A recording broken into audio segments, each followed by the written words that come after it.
Whatever the police tell you to do, news organization, do it. Adam Curry, John C. Dvorak. It's Thursday, April 17, 2014. Time for your Gitmo Nation Media Assassination episode 609. This is No Agenda. Breaking news, nothing has happened. We do not know what will happen next. Now a picture of a small submarine sitting on a pier. Here in FEMA Region 6 in the Travis Heights Hideout in the morning, everybody. I'm Adam Curry. And from Northern Pacific Northwest... by the way, have you all paid your taxes? You should have. I'm John C. Dvorak. It's Crackpot and Buzzkill in the morning. Yeah, I did that unhappy business. So here's the deal. I'm here at the Pacific Northwest Hangout. Yes. And Mimi's not anywhere to be seen. I don't know where she is. Can I ask a question before you get into this? I can't find the dinger. The dinger? Yeah. You mean that dinger? Yeah, I have a dinger up here. Oh, no. Yeah. Wait, okay, so, and Mimi's not around? But she's around, and she's around. She's on the acreage or something. She's on the property. Is she on the property, Lord Dvorak? So, yes, probably sleep.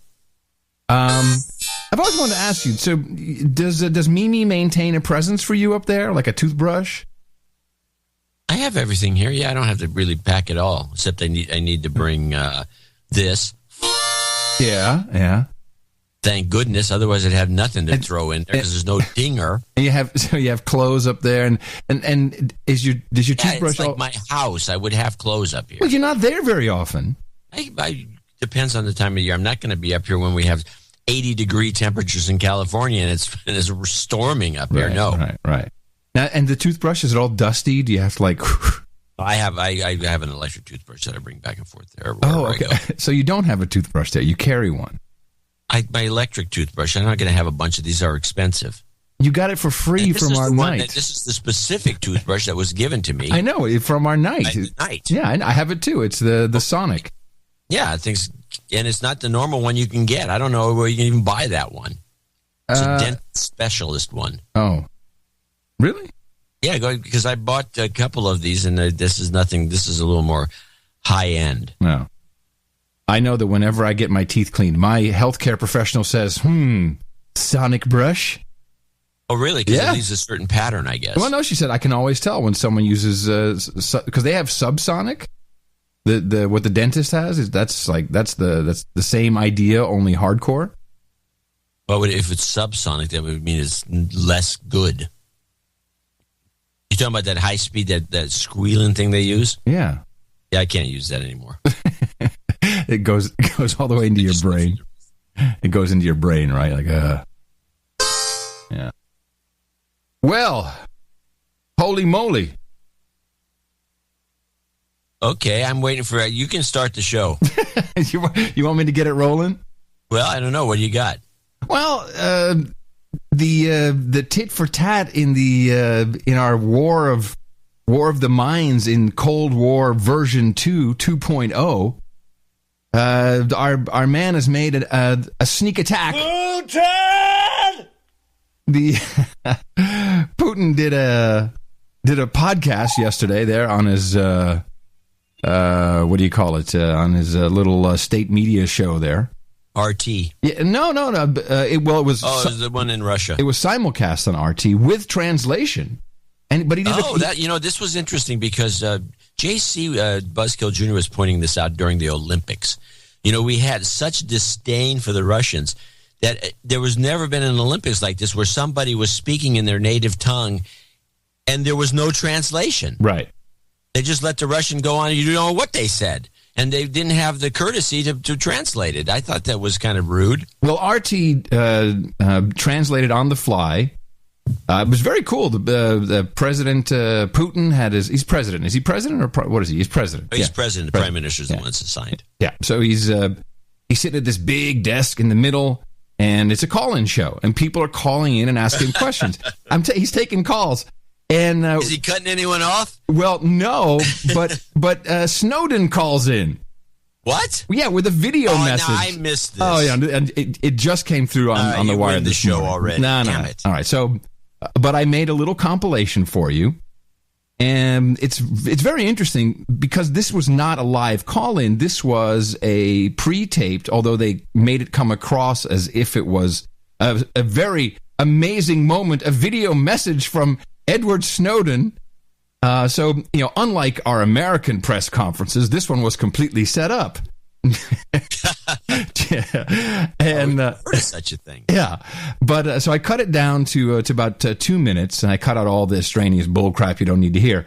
Here's how it went down. The translation on RT, which I thought was just a phenomenal piece of Ministry of Truth operations. Thank you. We've got a really sensational, really outrageous, I would say, video message from a person who received, who actually revolutionized the world by revealing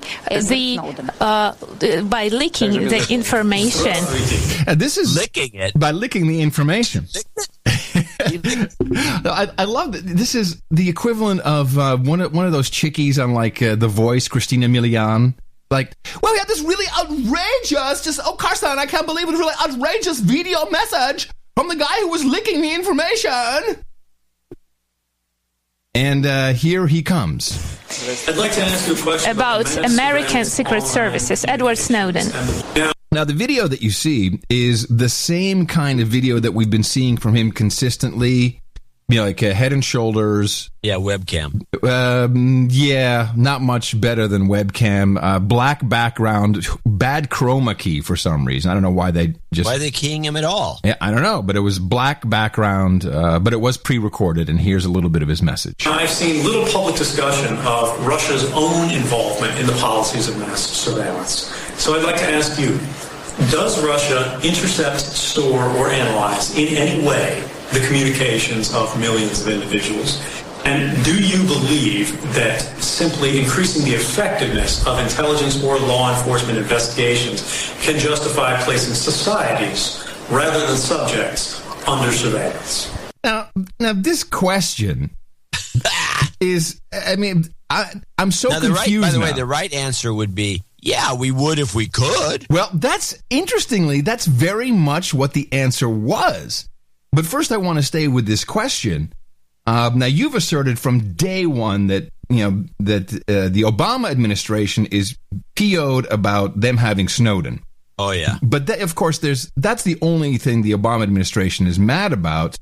The neocons who are grabbing, Ukraine and Syria, and we'll talk about that in a minute, they're onto a whole different game. So where this fits in the theater, it's a little mind-boggling.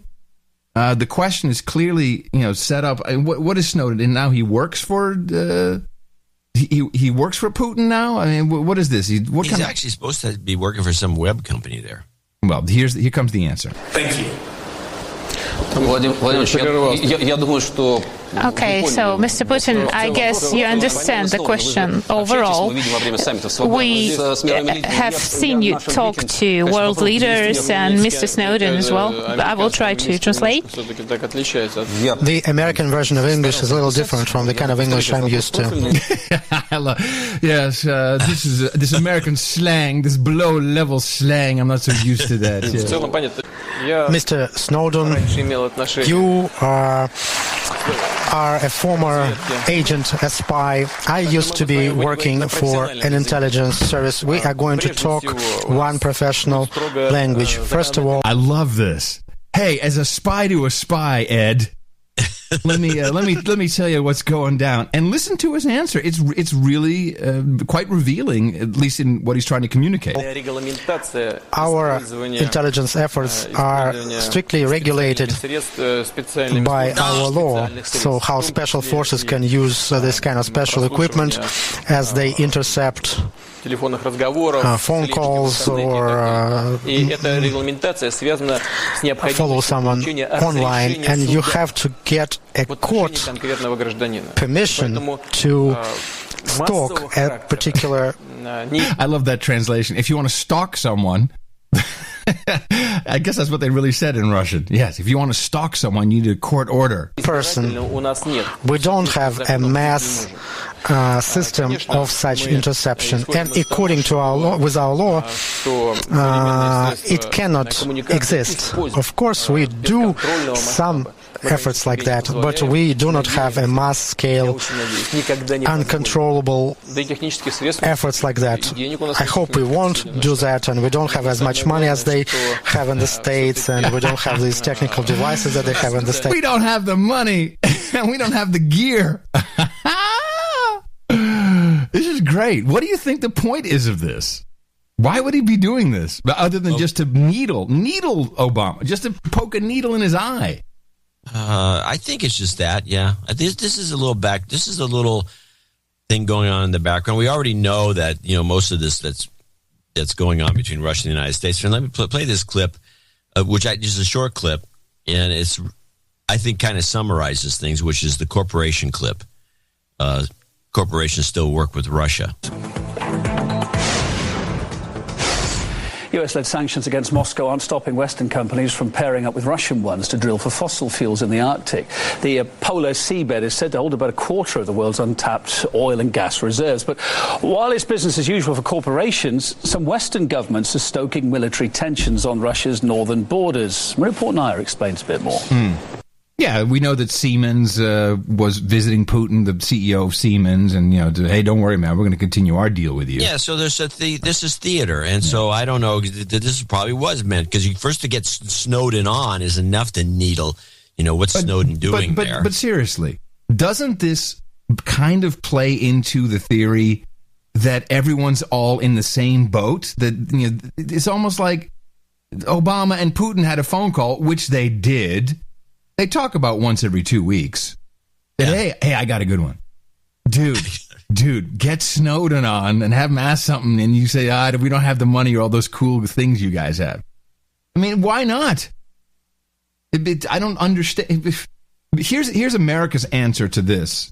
This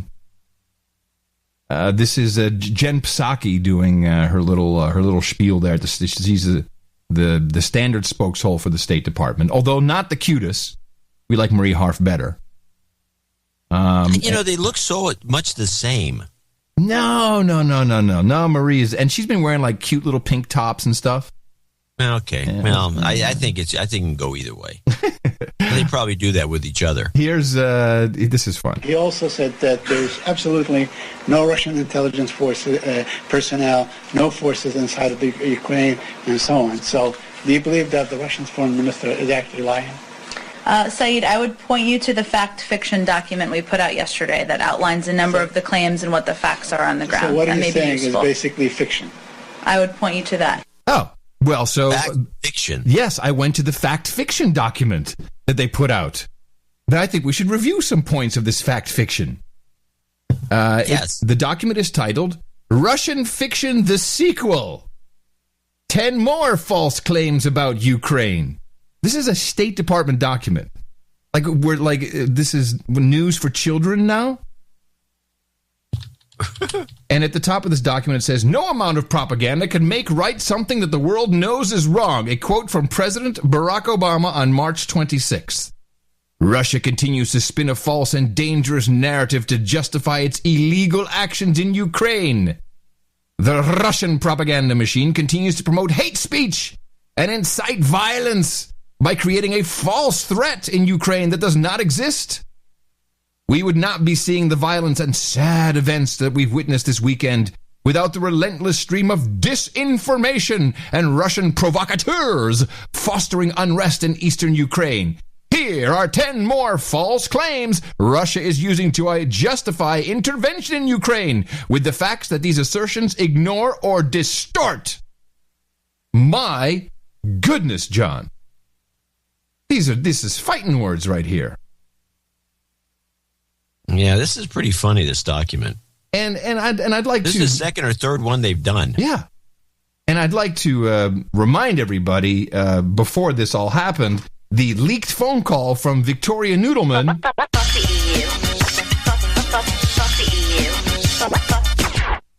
just want to remind everybody how it really went down. This is a EU-USA putsch. But okay, now we need to put out fact. Number one, Russia claims Russian agents are not active in Ukraine. Fact! The Ukrainian government has arrested more than a dozen suspected Russian intelligence agents. I love this. suspected. Yes. The government of Ukraine had information that Russian GRU officers were providing individuals in Kharkiv and Donetsk with advice and instructions. So they're providing advice, unlike our consultants. Oh, you mean unlike Psaki, or was it? Yeah, was it? No, it was Nuland in the Ukraine handing out donuts and then doing deals on the side. Forget Nuland. Isn't that the same? Forget Nuland. How about Brennan, the chief of the Central Intelligence Agency, they caught him in Kyiv, and the Russians, of course, said, "Hey, your guy, your Secret Service guy is in Kyiv, and this is not okay. What are you doing? What are you're trying to reinforce some stuff? You're blaming us for everything." And Carney, the spokeshole for the White House, beautiful setup. He points to the AP. AP asks the questions, and he then rattles off the written statement. There have been some reports in Russian media that John Brennan was in Ukraine over the weekend. Can you confirm that he was there? I love it. And we know the questions are provided with the answers up front. So Associated Press, who was called on first in this press conference, was given this question. Well, we don't normally comment on the CIA director's travel. But, maybe for this time we'll give you a statement since he was caught. But given the extraordinary circumstances in this case and the false claims being leveled by the Russians at the CIA, we can confirm that the director was in Kyiv. What false claims? You mean they don't kill people with drones and they don't, assassinate world leaders? Is that the false claim? This is astonishing when Carney did this. This weekend as part of a trip to Europe. Senior level visits of intelligence officials are a standard means of fostering mutually beneficial security cooperation, including U.S.-Russian intelligence. I love how he reads this from his book. Collaboration going back to the beginnings of the post-Cold War era. U.S. and Russian intelligence officials have met over the years. To imply that U.S. officials meeting with their counterparts is anything other than in the same spirit is absurd. Absurd, I said. Yes, Mark. Yes, Mark. It's just absurd. On April 12th, armed pro-Russian militants seized government buildings. Not saying Russian military, just pro-Russian militants. Many were outfitted in bulletproof vests, camouflage uniforms with insignia removed, and carrying Russian-designed weapons like AK-74s, it says, which I think is a great, very cool that they put that in their document. It would be 47s, you numbskulls. But the document literally has 74s. Yeah, no, I'm looking at it. Yeah. Let's see, what else do we have? Russia claims pro-Russia demonstrations are compromised. There is an AK-74. Oh, there is? But I'm sure. What does it look like? It looks like an AK-47, and it's got a shorter barrel. Oh, then I may be wrong. Degas on there that are more interesting. Then I may be wrong then. All right. Yeah, they maybe, but here it is. Let me just read this little line here from some gun nut site. The AK-47 and the AK-74 are both Russian-made assault rifles designed by Kalashnikov, and the AK name, blah, blah, blah, we know that. The years they were designed, the AK-47 was designed in 47, the AK-74 is a newer gun. Oh, okay. All right, I stand corrected. It's a newer design.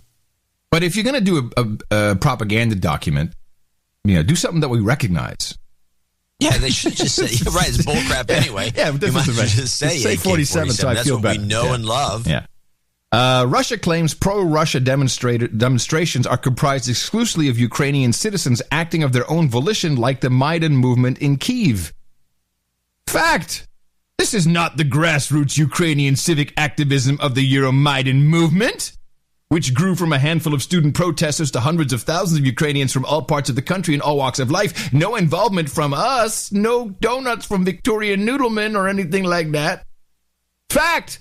There's evidence that many of these so-called protesters are paid for their participation in the violence and unrest. So this fact document... We're projecting everything we do. Yeah. This fact document... These guys must be working for free. We don't know. Yeah. This fact document is... we should use it in the show notes. Oh, yeah. I think you call this America's answer, but I think you're completely wrong on this. Because I actually have a clip of America's answer to this whole problem. Okay. And it turned out to be on The View. Oh, no. Does it need any further setup? Well, this is Jenny McCarthy talking.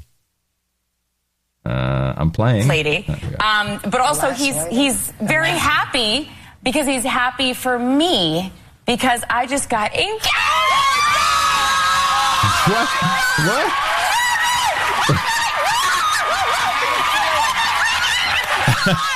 What happened? What happened? She said, I just got engaged. Oh! And the set of the clucking hands goes went crazy.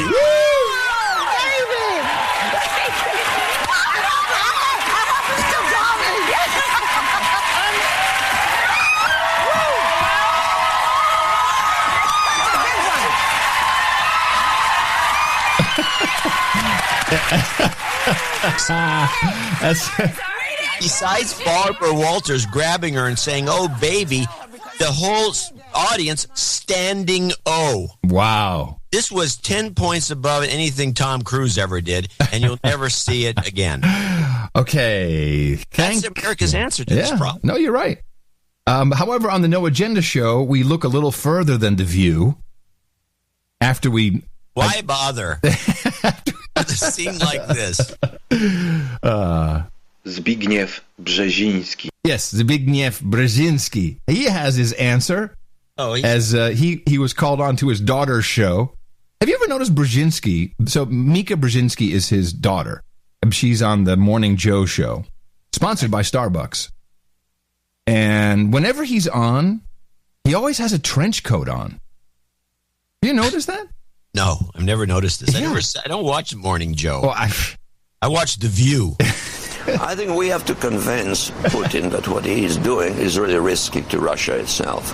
I think we've taken some steps in that direction, but I think they could be intensified.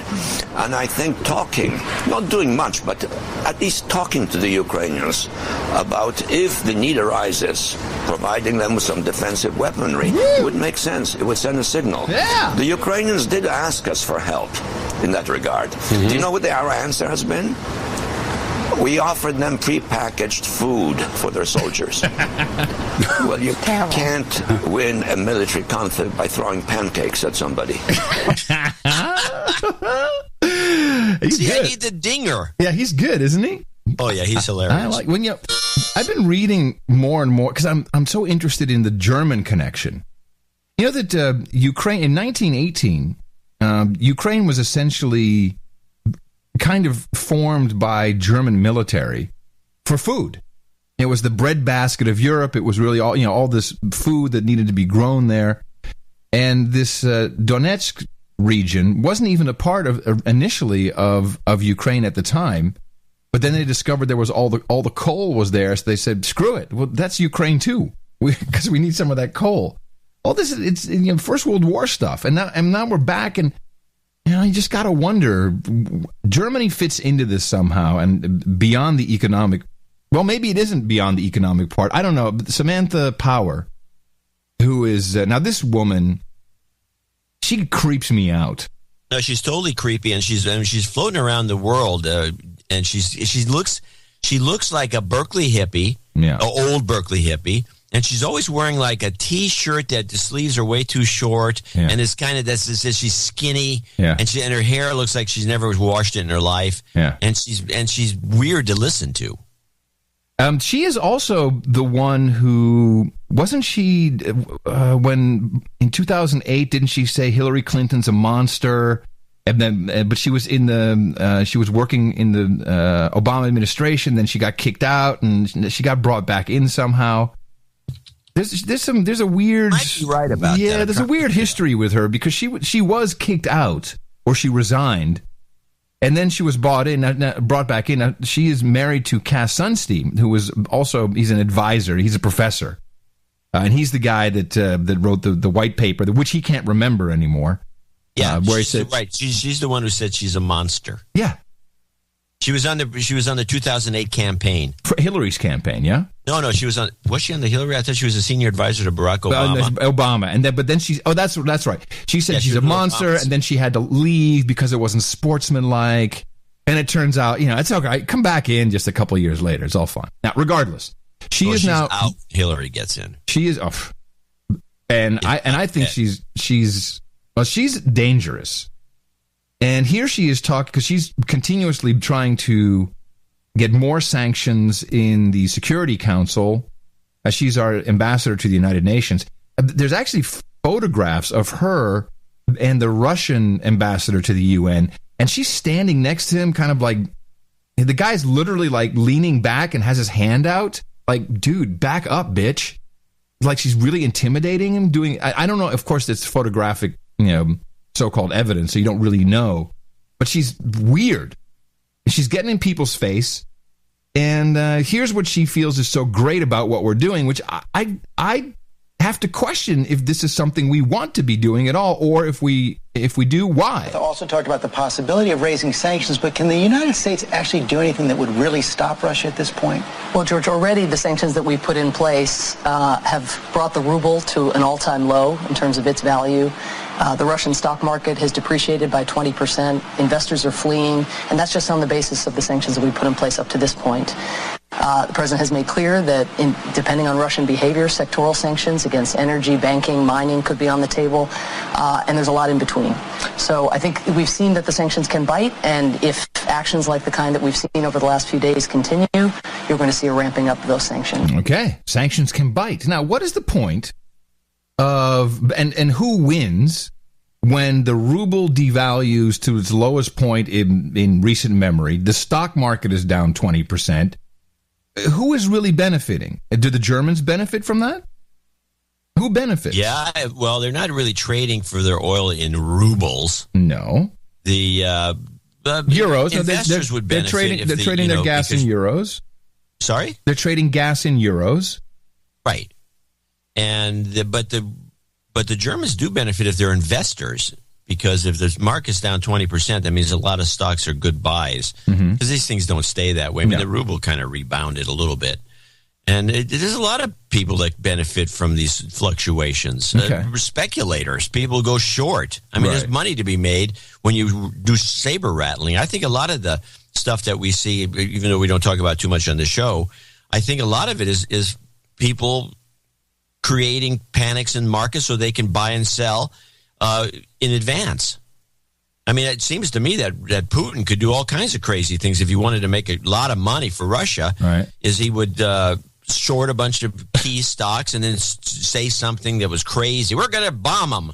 Right. And then watch the things collapse and then sell. Now, could this also have something to do with the G20 finance ministers and all, like, yeah, we're going to set up our own system. We'll do our own. Screw the U.S. We don't need them. We'll have our own, or a potential move towards that could be, again, SDR valuation. We've been tracking this since the beginning of our show, which are these machinations by these drinking clubs that get out of control.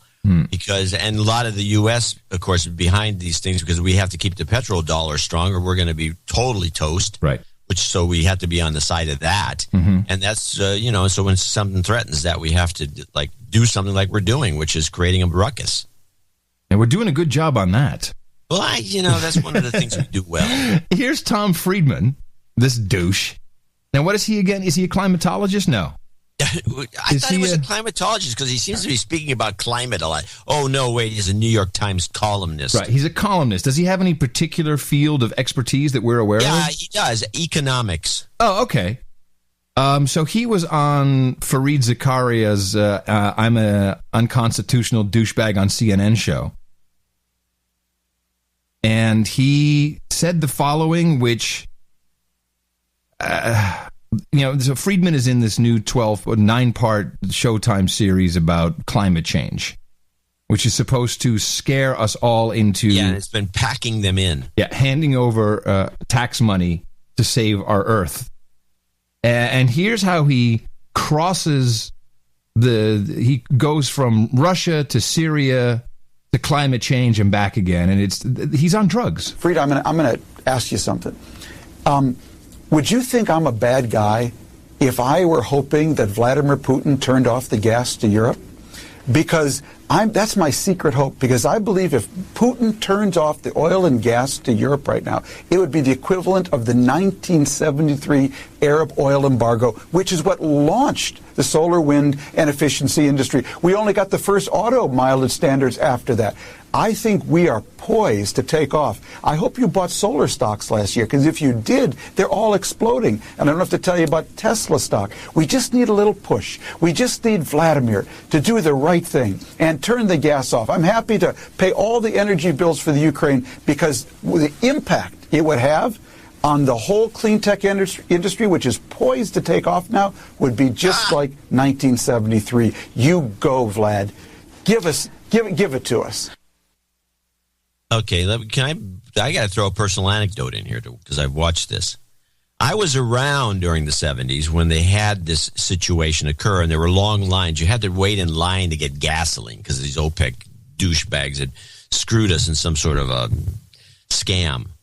And it was very similar to the scam that Enron ran on California, where they were giving us brownouts and blackouts, and you'd have a brownout or a blackout. What the hell's going on? Oh, well, there's power plants down there. They had all these phony baloney reasons that this was going on. It never made any sense to me, and it was obvious something was going on behind the scenes that should have been resulted in people going to jail. So in the 70s, you had this situation occur, and so everybody went with all kinds of solar panels and these other operations. There must have been 1,000 startups just in California alone to put in. A lot of the impetus was these tubes, glass tubes that were on the roof. And the glass tubes were warmed by the sun, and then you'd get warm water from that instead of having to use your boiler. Nice. Seriously. Yeah. Within about, I think by 1980, when this whole thing the OPEC guys got back in line, they all folded. And I'm reminded of what's happened to Kleiner Perkins, the great venture capital company that went all in with green because they got Al Gore on their side, and all those funds lost money. This is an unbelievable cycle to me, and it keeps coming and going, and it's all bogus. What I recall, I was around. By the way, let me summarize. I'm sorry, I forget the point. I didn't make the point. In other words, what he said about the 70s is bull crap. It didn't start anything positive. In fact, if we can even go back to the big cars, buying a big giant car like a Cadillac when they were big in the 70s. It's all became frowned upon. It really hurt the U.S. auto industry because we never were equipped to do little dinky cars and what it really amounted to. If anything, it gave the Japanese a leg up to bring in all their little Honda Civics. Exactly. Yeah, I remember my uncle and the whole family. I don't know how this works being a company guy and everything, but they all had Honda Civics. Like, yeah, it gets great gas mileage. Everyone's like, great gas mileage. I was thinking, this is a shit car. Yeah, no, and they were all bragging about gas mileage. I saw this; it happened all over the place. And they didn't have air conditioning. Once things got back to normal, it actually hurt the country. Yes, that whole episode. Friedman is completely. I don't know what he's trying to. He's smoking something. Yeah, it hurt the country. When I was a kid, it didn't start solar. It didn't do anything. And by the way, let's go to Elon Musk and his car. He gets $35,000 in these bull crap credits for each one of those S's he sells. Yeah, someone mailed me and said that that's not exactly the number. It's more like 7. No, that's the little car. I'll document this, but it's beside the point. On the let's look at Elon Musk's businesses. He gets a subsidy for building the electric car in credits of some sort of carbon credits. Mm-hmm. Send me that guy's letter, and I'll have to do. Now I have to do some work. Yeah. Oh boy. He gets it's SpaceX. It's an independent this and that. It's all government money. Yeah. It's all government money. And now one of the latest ones, which is part of what Friedman's talking about, Solar City. So I had the Solar City guy come by the other day. Solar City's another Musk's deal. So they put these panels up on your roof. Mm-hmm. You don't pay for any of this stuff. Mm-hmm. You get a slightly lower bill. And they said, well, the thing here is you've got to sign away all your federal subsidy something or other. It's just some scam. If you can, so it's again, government money. It's a scam. We just don't know exactly where it is yet. I don't know where the scam is. I would say this, that Musk's customers, including people who buy the S and the Tesla S, yes, great car, mm-hmm, and people who go and sign up for the Solar City thing might benefit from Musk's scamming, but he's not scamming the public. He's not scamming his customers. He's scamming the government And it's, there's something admirable about that. But at the same time, this is taxpayer money. Right. Anyway. Okay. I'm just saying that Friedman's full of crap. I have noticed that the people who buy a Tesla S are kind of douchey. You notice this. Yeah, and I really don't know why. And so the guy who said he'd never have dinner with a Republican ever. So he bought a Tesla S. Okay. And as Mickey had this, she was with the 5x7 Expo, I think I told you about, and it's for good, for a benefit, and then you make little 5x7 inch versions of art, and then you fight for it. Anyway, so he had just got his wife had said, "Oh, he's coming. He has to park the car." So there's valet parking. Yeah, no, but he just got his Tesla and he wants to park it himself. Okay. So the guy comes in, and the first thing I say, of course, is, "Where's your extension cord?" Yeah, I'm like Mr. Humor here, and the answer is like, "This car is so full of cool tech. I look at my iPhone, it tells me it's 110 degrees, and I can turn on the air conditioner before I even get to the car." Whoa, easy, dude. Back off. Wow. Yeah. So you kept the Audi in case you need to drive to Houston, right? I can make it to Houston. Yeah, but you'd have to charge it there. This is going to come back to bite people so hard. Once these things are 10 years old, how they'll never get to 10. The batteries are all crapped out, and you got to make a decision, and it's going to be tough. And the South African dudes, that would be Elon Musk and what's the guy's name, Botha over there at Sequoia Capital. They're the ones laughing. The South Africans, they're stealing our money. Anyway, with regards, I want to stop it. You're right. I've noticed there's something oddly douchey about the Tesla guys. I mean, they drive too close to you when they tailgate. They have a certain weird vibe. What is that? I have no idea. I noticed the same thing, but I can't put my finger on it. It's not like I'll be the first to say BMW people that we all think are douchebags, or the Porsche people. Right. Well, the Tesla S, if you look at it, it's a beautiful car. Oh, it's gorgeous. But even if I had the money, I don't think I would buy it. I mean, why? Why would I want this? I think the Jaguar is prettier. Well, but it looks like a Jaguar. When I first saw the Tesla on the road, which was about over a year ago, I thought it was a Jaguar because it has the same. It has, but the wrong Jaguar. It's the big one, yeah. I'm an E-Type guy. If it's not an E-Type, I'm not interested in your Jaguar. The F? Oh, man, that's the one you want. Anyway, back to what's going on with any of these with our donations. I've given up on any dream, which is probably why I hate guys who have these cars. I can't afford it. I hate you. That would probably be the. It could be you're just jealous. Just jealousy. Because you'd be a Tesla guy. So, no way. Could be. No. I was a Rolls guy. A Rolls. I had a Rolls Royce when I had money. Worse. When I had money. Well, but I drove it into New York City every day, and I had a Grey Poupon in the glove box. Driving along, sometimes you have to exchange Grey Poupons. Yeah, people would literally say, "Hey, douchebag, got any Grey Poupon?" And I'd reach over and it's like, "Well, yes, I do." I know, I was that guy. All right. You were a dick. So now, Kerry, there's a clash going on, and this is interesting to watch. The U.S. military doesn't really want to go into Syria. Yet John Kerry really wants to go into Syria, and this has got to be part of this F Russia thing. And I'm now he has, according to the New York Times, he has now been here's the Times literally says huddling he is, Mr. Kerry, that big watermelon head, freaky skull and bones Yaley, has been huddling with retired generals Petraeus and Jack Keane. And these guys, of course, together were the architects of the surge in Iraq in 2007. And Petraeus works for KKR. He's a consultant. These are big firms. The private equity company? Yeah, oh yeah. What the hell does he do with them? They got tons of businesses. They buy out their buyout guys. Oh, okay. They got I'm sure they have Halliburton-like businesses. So I find this I find a little scary. Ukraine, I think we're going to be okay. We're not going to see any fighting there. But something could happen in Syria. We know that our friends, our NATO allies, the Turks, were looking into creating a false flag, which was exposed by one of those. Put your phone calls on YouTube is the new statecraft.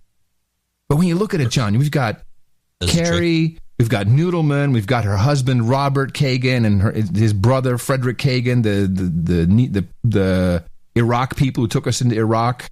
We've got Jack Keane, Petraeus. These are some. This is a cabal. And what is Obama doing? Nothing. Obama is not working with them. This is what I'm saying. He's playing this little game with Putin. Like, oh, you got Snowden. Well, I'm going to write a document with 10 points, and I'm going to get engaged to the girl on The View. No. This is a whole different group that's doing this, man. I have a little background clip. You're not frightened by any of this?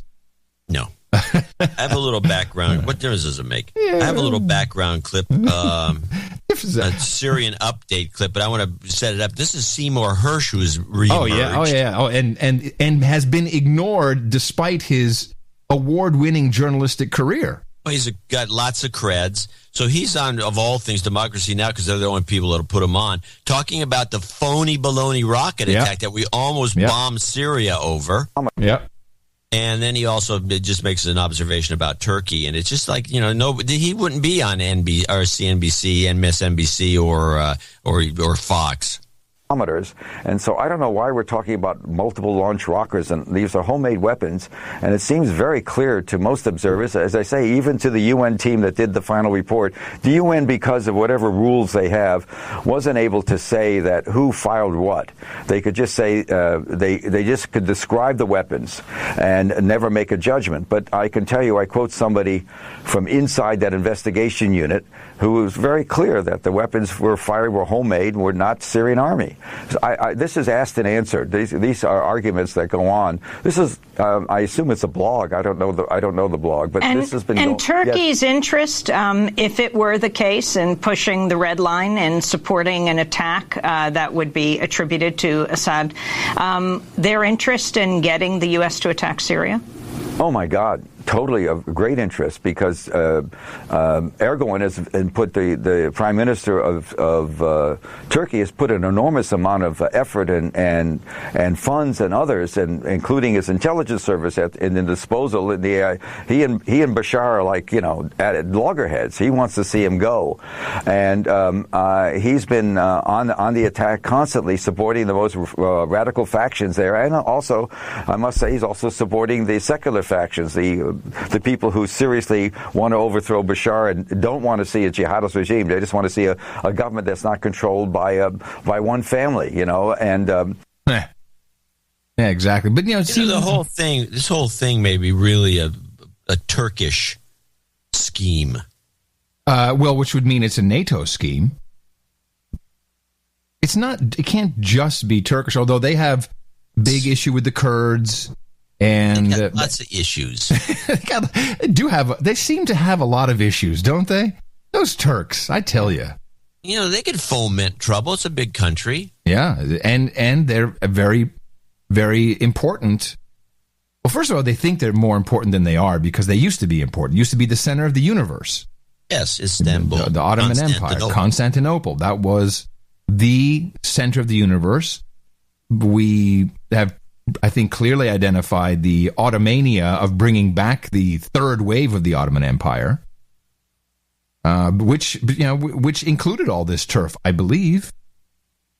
Wasn't all of this part of the Ottoman Empire back in the day? Oh, yeah. No, all the Middle East, the whole of them is huge. Meanwhile, not a word about our president's visit to Saudi Arabia. I mean, literally almost nothing. That must not have gone well. It might have gone very well. I don't know. If something goes well, then everyone's always touting how great it is. And I subscribe to all the RSS feeds for the White House. There's really nothing. Nothing at all. Well, you have to call it a secret meeting. Other than, Bandar got fired. This is news. You know who Bandar is, right? Who's Bandar? Prince Bandar. He was the intelligence guy. He was Bush's main connect to the Saudis, senior and junior. And he was really kind of like the go-between, and then he became the head of the Saudi intelligence. Oh, right. Okay. Right. And I think he's deemed as not being successful at something. So he got fired, which means he'll show up somewhere else at some drinking club thing. KKR. Yeah, possibly. Do you think these characters, John, it's like Kerry and Noodleman and Kagan and Petraeus and Keane, do you think do they really believe that what they're doing is right? That this is good? I believe that they do. I think they're sincere. It's the only way it works so well. And they must be doing it from a patriotic standpoint, I guess. I think they're slightly deluded. Well, yeah. But they get, I don't know. It's disturbing to me, and probably the most disturbing thing is that our president, our commander-in-chief, seems to be completely on the sidelines about this. This is disturbing, actually. This is when we need some real leadership, because I don't like these guys, and anyone who knows anything historically and in the past 2 decades of how the United States, forget how 9/11 happened, that we were then pushed into Iraq, is the same people. The name Frederick Kagan, that is one of the guys who architected this whole idea. Yeah, I'm surprised we haven't heard from Wolfowitz. Wow, I bet you if you Google him, I bet he's around. I bet he's doing something. Hold on, Wolfowitz, where is he? Let's see. Where is he now? Well, let me see. I'm going to do a quick news search. Let's see, Wolfowitz. No, he's quiet. Look at him on the. You want to look at his. The guy who would keep track of Wolfowitz would be the wiki maintainer. Yeah, of course. That'd be my guess. Paul Wolfowitz. He's just a horrible looking person. Let's see. Who else he resigned as a World Bank group due to scandals, of course. Yeah. Reported as a protracted battle over stewardship prompted by his involvement in high-paying promotion for his campaign. Personal history. What's he doing now? Maybe he's overstepped his boundary. Maybe he can't. He might be in the penalty box. Well, before we get thrown into the penalty box, I desperately need to thank you for your courage and say in the morning to you, John C. Dvorak. Well, in the morning to you, Adam Curry. In the morning to all ships at sea, boots on the ground, feet in the air, subs in the water. All the dames and knights out there. And to our artists, thank you, Comic Strip Blogger, for our episode art for 608. It's funny, for all the bitching he does, when we finally chose his art, I didn't get like a whole flood of love. Hey, thanks for choosing my art. A complainer. Yeah, typical. Complainer. Yeah. We enjoy all the art that our artists make for us. NoAgendaArtGenerator.com. A reminder, we also need art today, really today. We need 2 pieces of art. For episode 610. This is the clip show. Which Ramsey Kane put together for us. And actually, John and I had a rare 3-line interaction on email. And the idea, the concept of a clip show is actually really, really good for all these people who are trying to catch up. Yeah, that comes from Dame Tanya our actress. In New York. Who's also a waitress, which is what most actresses do. And Buzzkill Jr. and his wife went to Corso, which is the restaurant in Berkeley where she works. Yeah, different Dame Tanya, yeah. And I gave her a bottle of wine. Yes. From the cellar. Yes. And it was a Passover dinner or something, Seder. Mm-hmm. And so she claimed to be kind of embarrassed by getting this bottle of wine to them because she's 2 shows behind and she feels bad about it. Yeah. And I'm noticing it from the emails. Well, I just heard, and this shows I just listened to 605 and blah, blah, blah. 605, we're on 609. Yeah. And I think a lot of people, because the shows are long, And I think we're having less commuters, or people are moving closer to their work. I don't know what it is. I think the opposite is true of that. I think there's just too much. There's just too much show for them. I think for a lot of people, and so now this clip show will allow them to at least catch up, because they don't have to listen. You don't have to listen to the clip show. They're still listening to the show. Right. So people who love listening to the show, you can use this to hit other people in the mouth with it.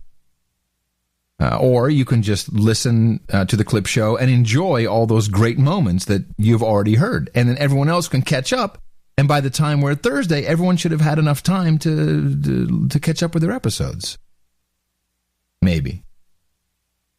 So we had something in the clip show I want to follow up on.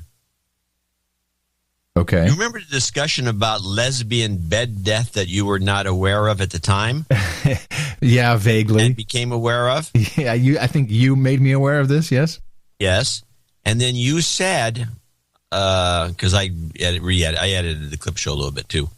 You said, I'm going to talk to my 2 lesbian friends and find out if they know anything about this or whatever, something like that. Yes. And you never brought it up again. What did they say? You know why?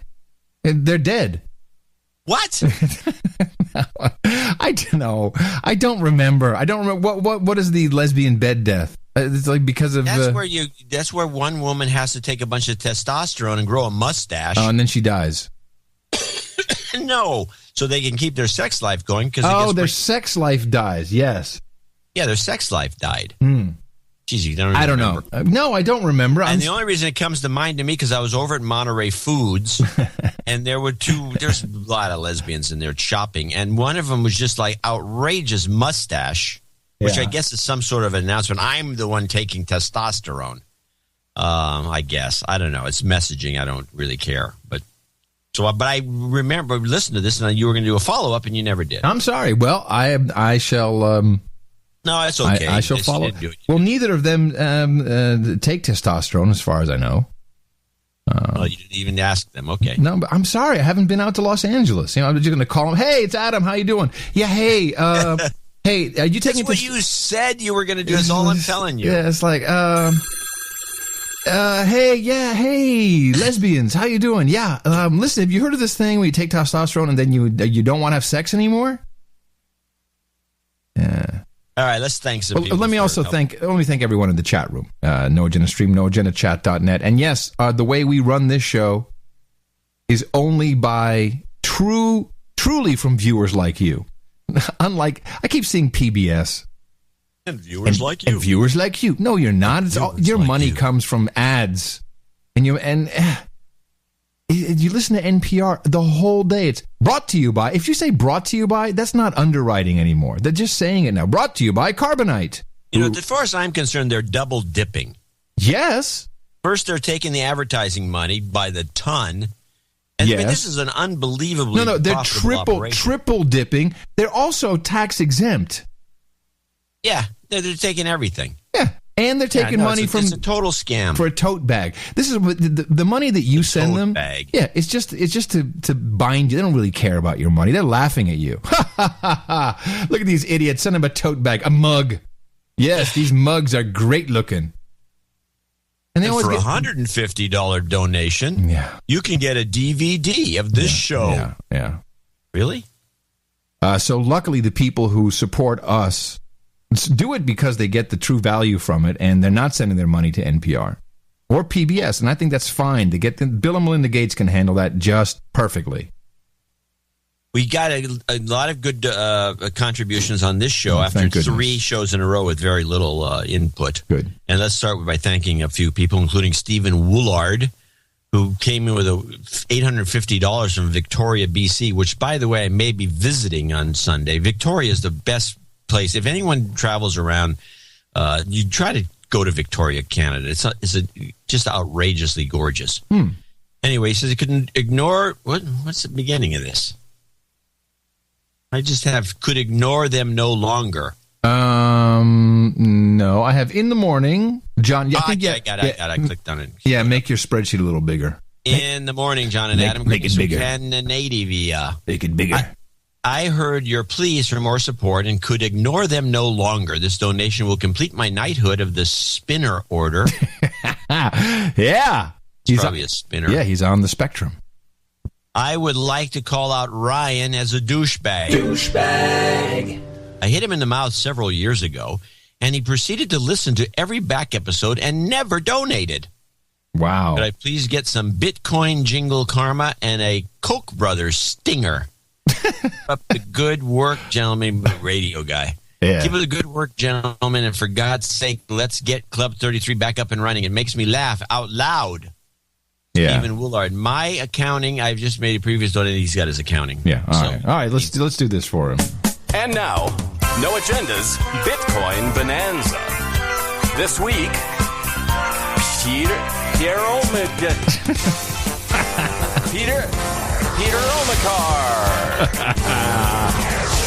Taylor Swift. Elon Musk. And Satoshi Nakamoto. This week on Bitcoin Bonanza. Koch brothers! You've got karma. Yeah. That's a nice sequence. I like that. Yeah, that's cute. Thank you, Stephen. Sir Knight of the Spinning Order. Sir David Foley, actually the Archduke of Silicon Valley and some other thing. He owns half the state. And it also sells 4K TVs in advance of the curve. Yeah, which is 4kspecial.com. Use the code NA. Yeah, you get to save some money. Yeah, save money on these screens. He has 50s. I don't know, 40s, 50s, and I think he's got the big one, maybe. Whatever the case. ITM, John and Adam, speaking from my designated First Amendment zone, I'd like to thank you for your courage. Seriously, I hope you guys enjoy a well-deserved break. Enclosed fine $420 to celebrate Sunday, 420, and 333.33 towards the Bring Back Rubicon Fund. Yeah, I don't think we want Rubicon to actually come back. I mean, no, it would be bad. Yeah, they'd probably screw it. They would ruin it. They would find some way to ruin it because I think now that they saw what the show was about, who put this on the air? Thank you very much, Sir David Foley, Grand Duke of Silicon Valley, from your Archduke, from your designated First Amendment zone. He sent us a picture of the designated First Amendment zone. That is a sign. Sir Wire of the Hidden Jewel, James Pyers in Escondido, California, 33712.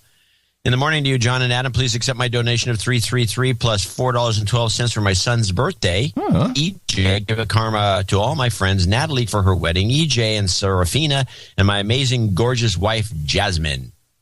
Ooh. You're supposed to send pictures. That's what you usually say. Oh, yes. Send. I'm sorry. Send pictures. Please play all the mac and cheese jingles for the kids. There's only two. Please give the douchebag to the Bureau of Land Management. Douchebag. And any federal entity with a TLA 3-letter acronym. Another one. Also, please stop the excuses on Club 33. I deconstructed this months ago. You don't have to be ashamed that Mimi and Mickey shut it down. It happens to be to the best of us. Thanks for your courage, John and Adam. Please step up, all you boners out there. Now, I have to say, I'm just taking your word for it because I have nothing else to go on. That we got this whole problem with the stage collapsing and termite damage, and then we didn't get the permits. Whatever. I will say, it's hard to run a business. My wife doesn't like the Club 33 at all. She thinks it's creepy when you do it. Because she likes you. I think she probably kind of loves you. She doesn't like this guy. She does not like that guy who's talking about the girl on girl action. I don't know. It's just it's weird. It's creepy. However, all it tells me is that I'm telling you, and I've said this before, I'd make a great bit actor. Yes, I can carry the role. And be so convincing that somebody would just dislike me in that role. Well, you need to do this club again, and I'm expecting it next week. I don't care if we have to do it in a tent. I want do something. No, you're just lazy. This is what now I'm just not believing you anymore. You just don't want to have to go back. You didn't write everything down. This is what I know you, and maybe I can convince Eric to help you. Onward. All right. Here's a random hillbilly came slaves to get used to mac and cheese. Cheap macaroni and cheap cheddar melted together. Mac and cheese. Living the mac and cheese life. Mac and cheese by Ayn Rand. You've got karma. Yeah. There we go. All right. Give him his due. It's a random hillbilly, 333.33 in Elkins, West Virginia, your old stomping grounds. Mm-hmm. Thank you, John and Anna, for the courage to accept my donation. I love the newsletters, but I do get distracted by the kittens and forget to donate. Oh, that's why we put pandas in. I got a letter from somebody saying, no puppy, no donation. Whatever. Oh, yeah. Well, we need to customize these emails so we can have a puppy list. We have the puppy brigade, kitten list, panda list. Yeah. Don Keel in Windham, New Hampshire. New Hampshire. I would say cool. No, Keel. It says right there. I'm sorry. Keel. I'm sorry. In the book. It's in the thing. Windham, New Hampshire, 21111. You'll be an associate executive producer for show 609. Get this thing open. Sorry, I've not yet donated in 2014. Your whining makes me feel guilty. Below is my accounting, and with the latest, I am finally a knight. Little girl, yeah. Yay. I appreciate your work and what you have done to awaken my view of the world. Someday you guys will go viral. Thanks for the karma. My thinking is critical. I am a PhD chemist, and John actually does know a few things about that. Chemistry, of course. Uh-huh. It was working for a living. Keep going, and thanks a million. And he wants a science. Science! And probably a karma. Oh, well, okay. You should have specified. You've got as a scientist, karma. The scientist. PhD, he expects you to know. Matthew Davis, $200.33 in Garden Grove. I started listening to the show around October after hearing John plug it repeatedly on Twit. I must admit, at first I found the show to be simply another entertaining podcast to pass the time. By the way, this is the letter of the show. You should have said a little podcast. Yeah, maybe you could have. I found the show to be simply another entertaining little podcast to pass the time. Little did I know how wrong I was.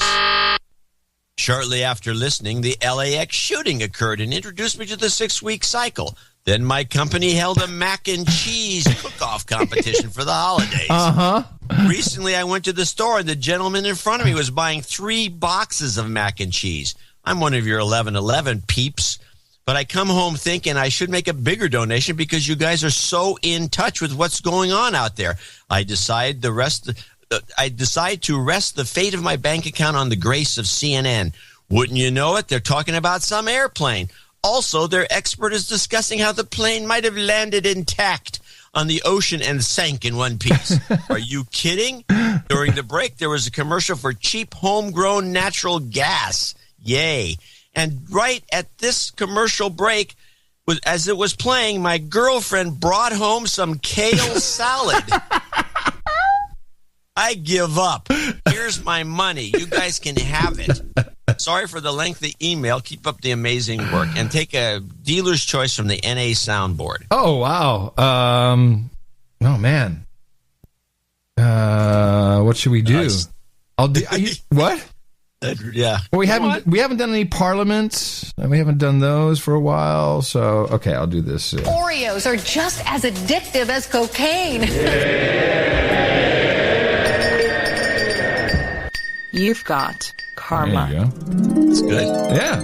Yeah, we haven't heard that little yay thing for a while. I haven't done the parliaments in a while. Well, thank you very much, Matthew. What a great email. That's nice. Yeah, well. It was a great email. But it is true. We know what's going on. And we are in touch with the people. Well, what is it that we do know what's going on. Mm-hmm. And that's kind of interesting because and I think he's right. I mean, it's annoying. We look for the trends. We've missed a couple. Yeah, of course. But it's pretty rare. You can't win them all, but yeah. All right. Sorry. Okay, we're on to Mr. Snow. Oh, really? Mr. Snow, $200 from somewhere in Russia. Okay. Please refer to me as Mr. Snow.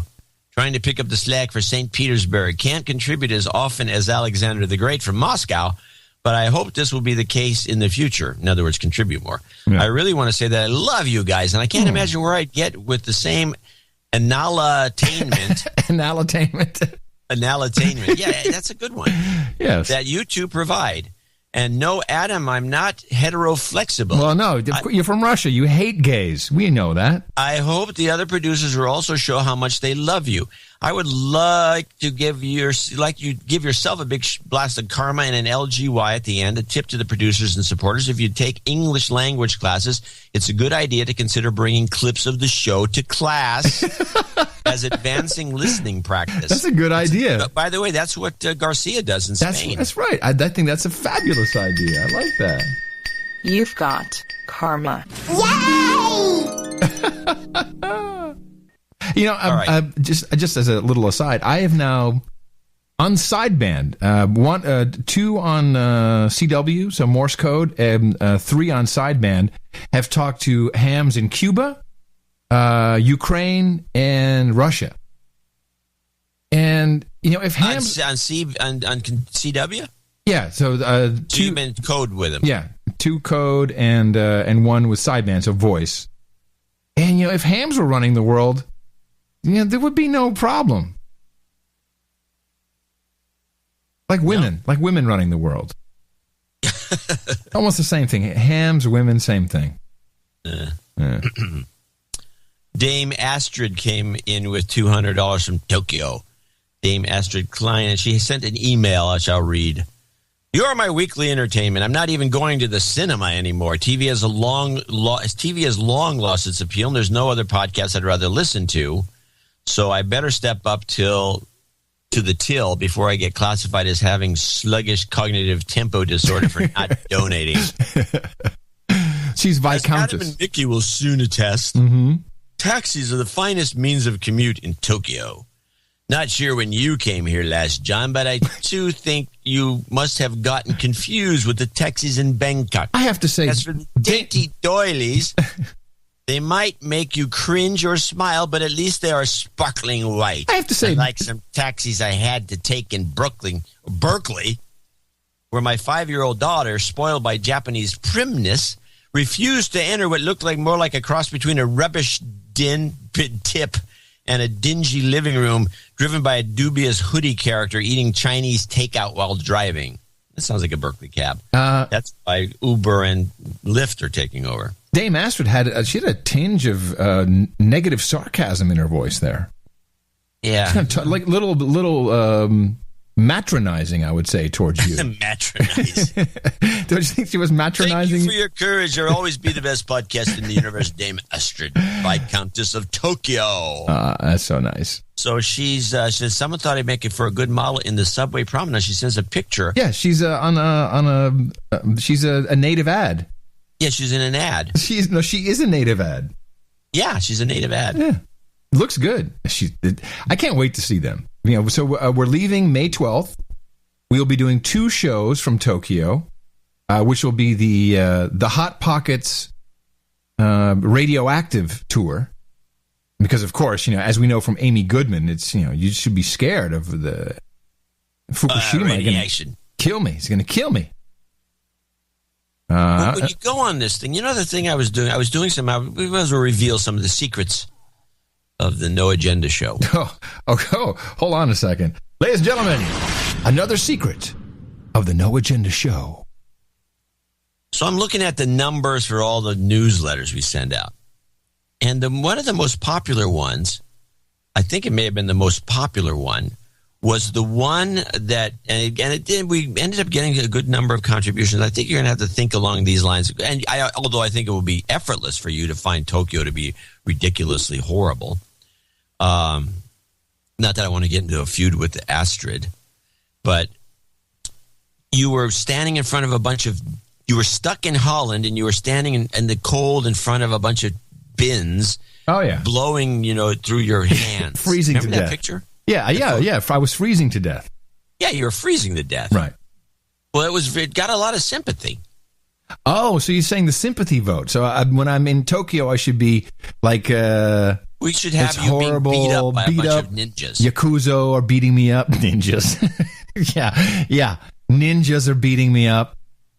Yeah. No. Yes, this is not suggesting is a possibility.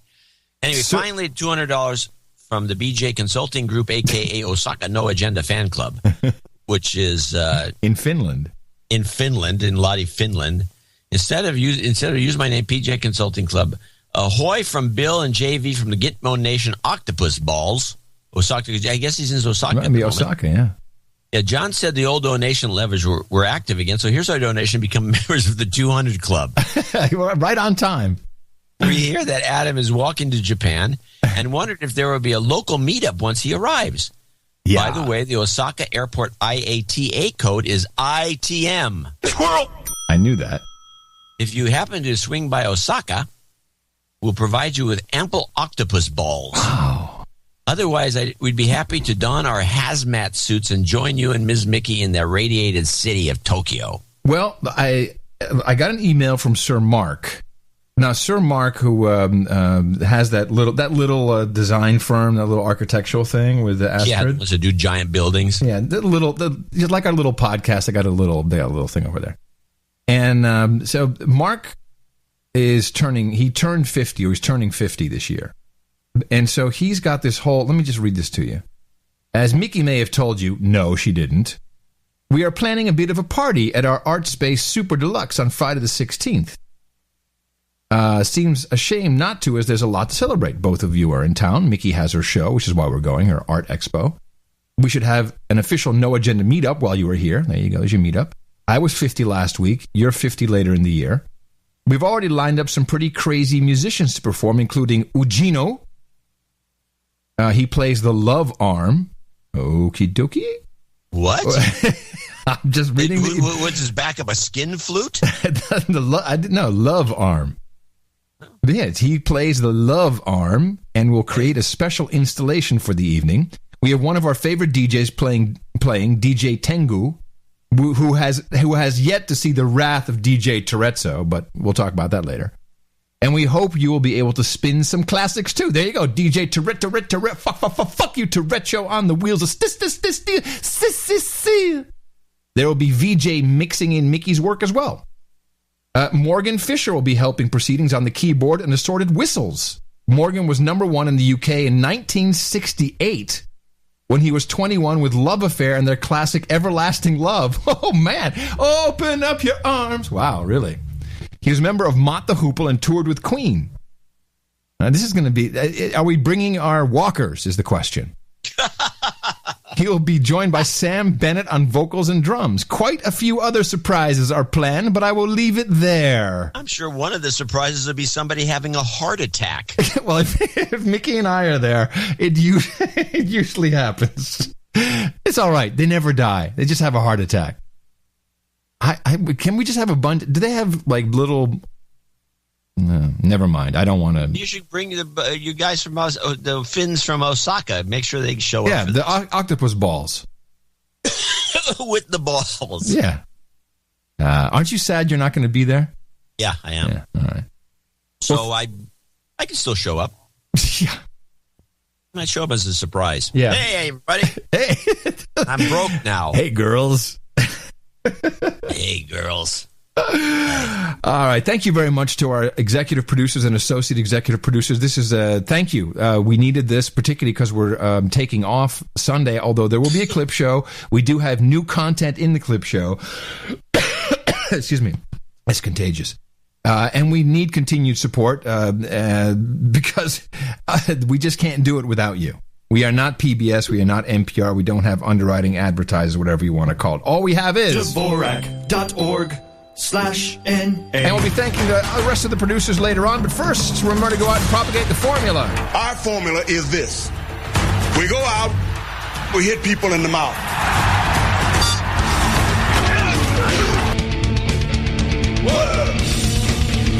Order. Shut up, slave. Shut up, slave.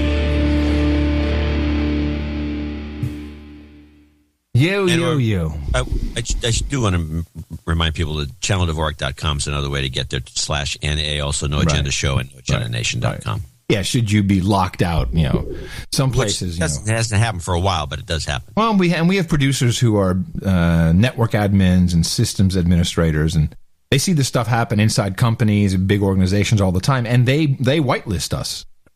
Right. Which is good. Yeah, I would just want to stay with, actually it's Al-Qaeda Inc. a little bit, but staying with Syria for just a moment. There was a hearing, and it was actually a subcommittee hearing. And on this hearing were Lieberman, who was he's no longer a senator, right? Lieberman, he's retired. Yeah, I know, he quit. Right, he quit, whatever. And Harman, the woman who is now doing stuff for CNN. Right. Is it Jane Harman, whatever her name is? Yeah. And this is all kind of in light of this, this new video came out, and actually, let me play this Anderson Pooper clip so you know what I'm talking about, in case you hadn't seen it. As well, a CNN exclusive, a video that could signal a new round of plotting by Al-Qaeda. It surfaced recently on jihadist websites and shows a top Al-Qaeda leader addressing more... Yeah, by the way, it surfaced recently on top Al-Qaeda websites. Have you Googled top Al-Qaeda website recently, just so we can get... Now, this is from... I didn't know there were any top sites. Bullshit. This comes from Site, S-I-T-E.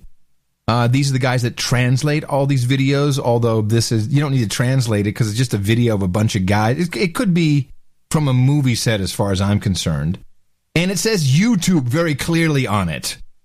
So big secret, this Al-Qaeda website. I guess YouTube is an Al-Qaeda website. More than 100 followers in Yemen, telling them he wants to attack the United States.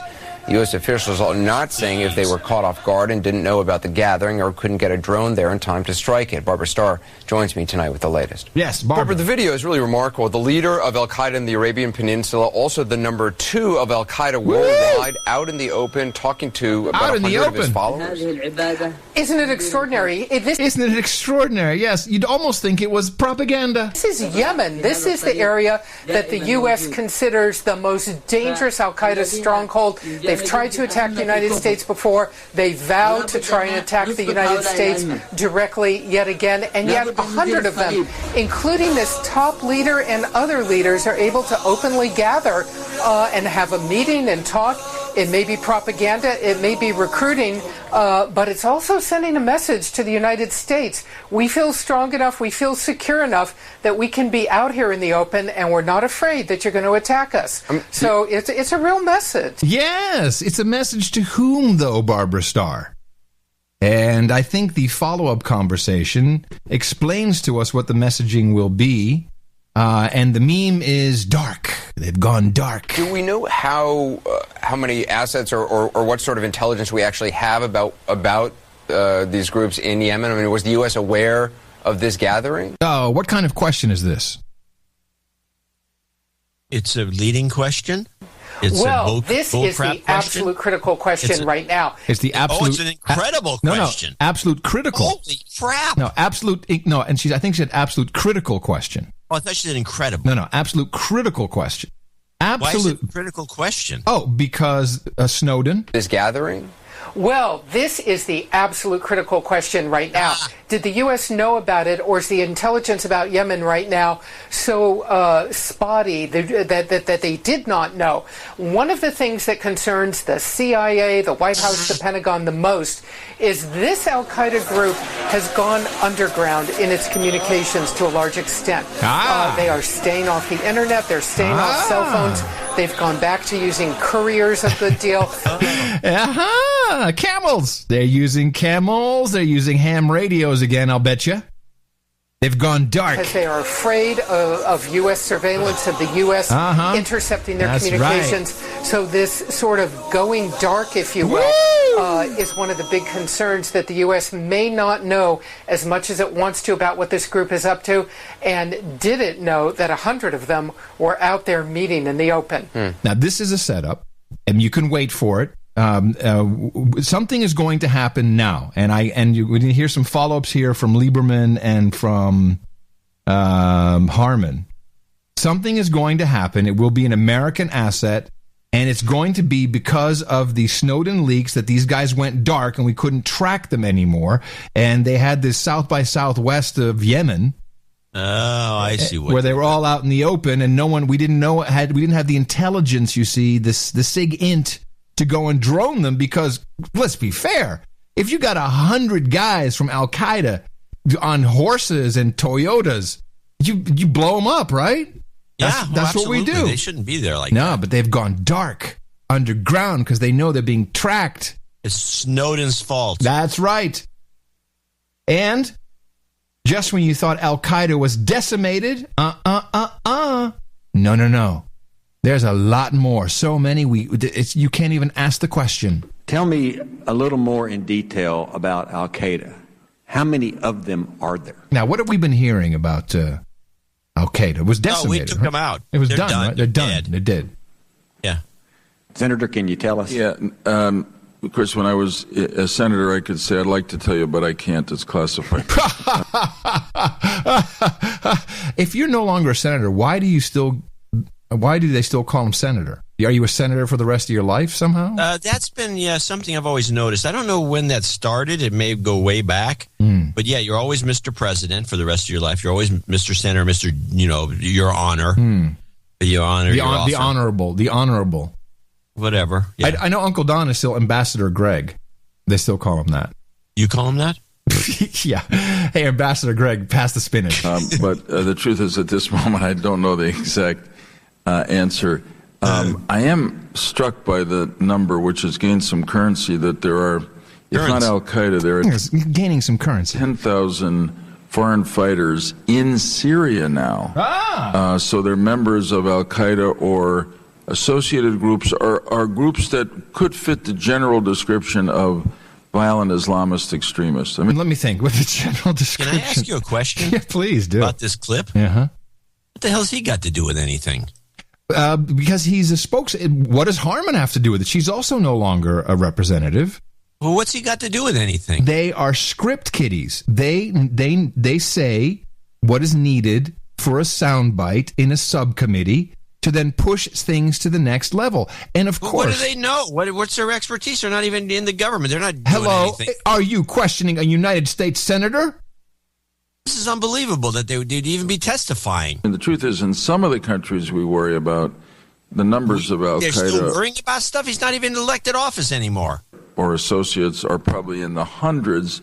And yet, if you're prepared to blow yourself up to kill people, you can still have a terribly painful effect on a society. If you talk about the 10,000 foreign fighters in Syria... You see where this is going, obviously. This is moving towards Syria. We need to take someone out. Yeah, are you just talking about those that are fighting against the government, or are you including Hezbollah on the side of the government? No, I'm not including Hezbollah.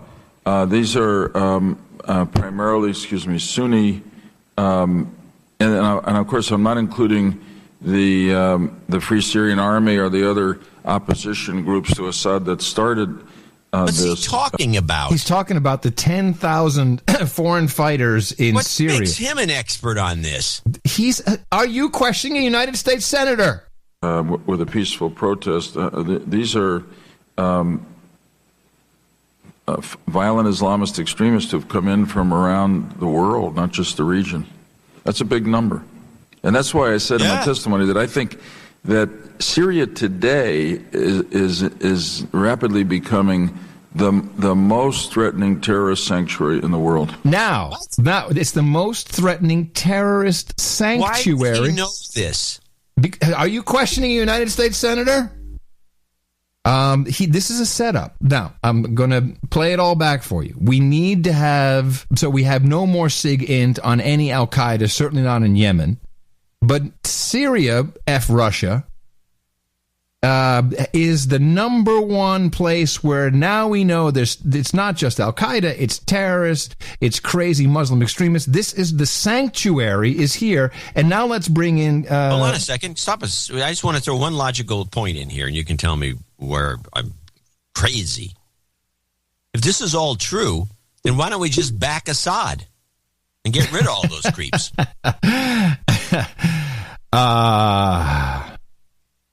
Are you questioning a United States senator, young man? Huh. Because you wouldn't question a former congresswoman whose name is Harman. Well, I said in my testimony that some are predicting now that the way we will finally intervene adequately in Syria is when there is, unfortunately, a terrorist attack against us or our interests. What? And who is this some she's talking about? This is people. Are you questioning a former congresswoman of the United States, currently CNN commentator? Are you questioning that, young man? By those there. That I agree with Senator Lieberman that Syria could easily become the sequel to Afghanistan in training large numbers of terrorists. Hey! Can I ask another logical question? Yes, please. Are this the only two people they could stooge up to talk before Congress to give this sort of testimony? They couldn't find actually an intelligence guy? No, they actually CIA guy or anything? In this same session? Brennan? In this same session, they had Frederick Kagan.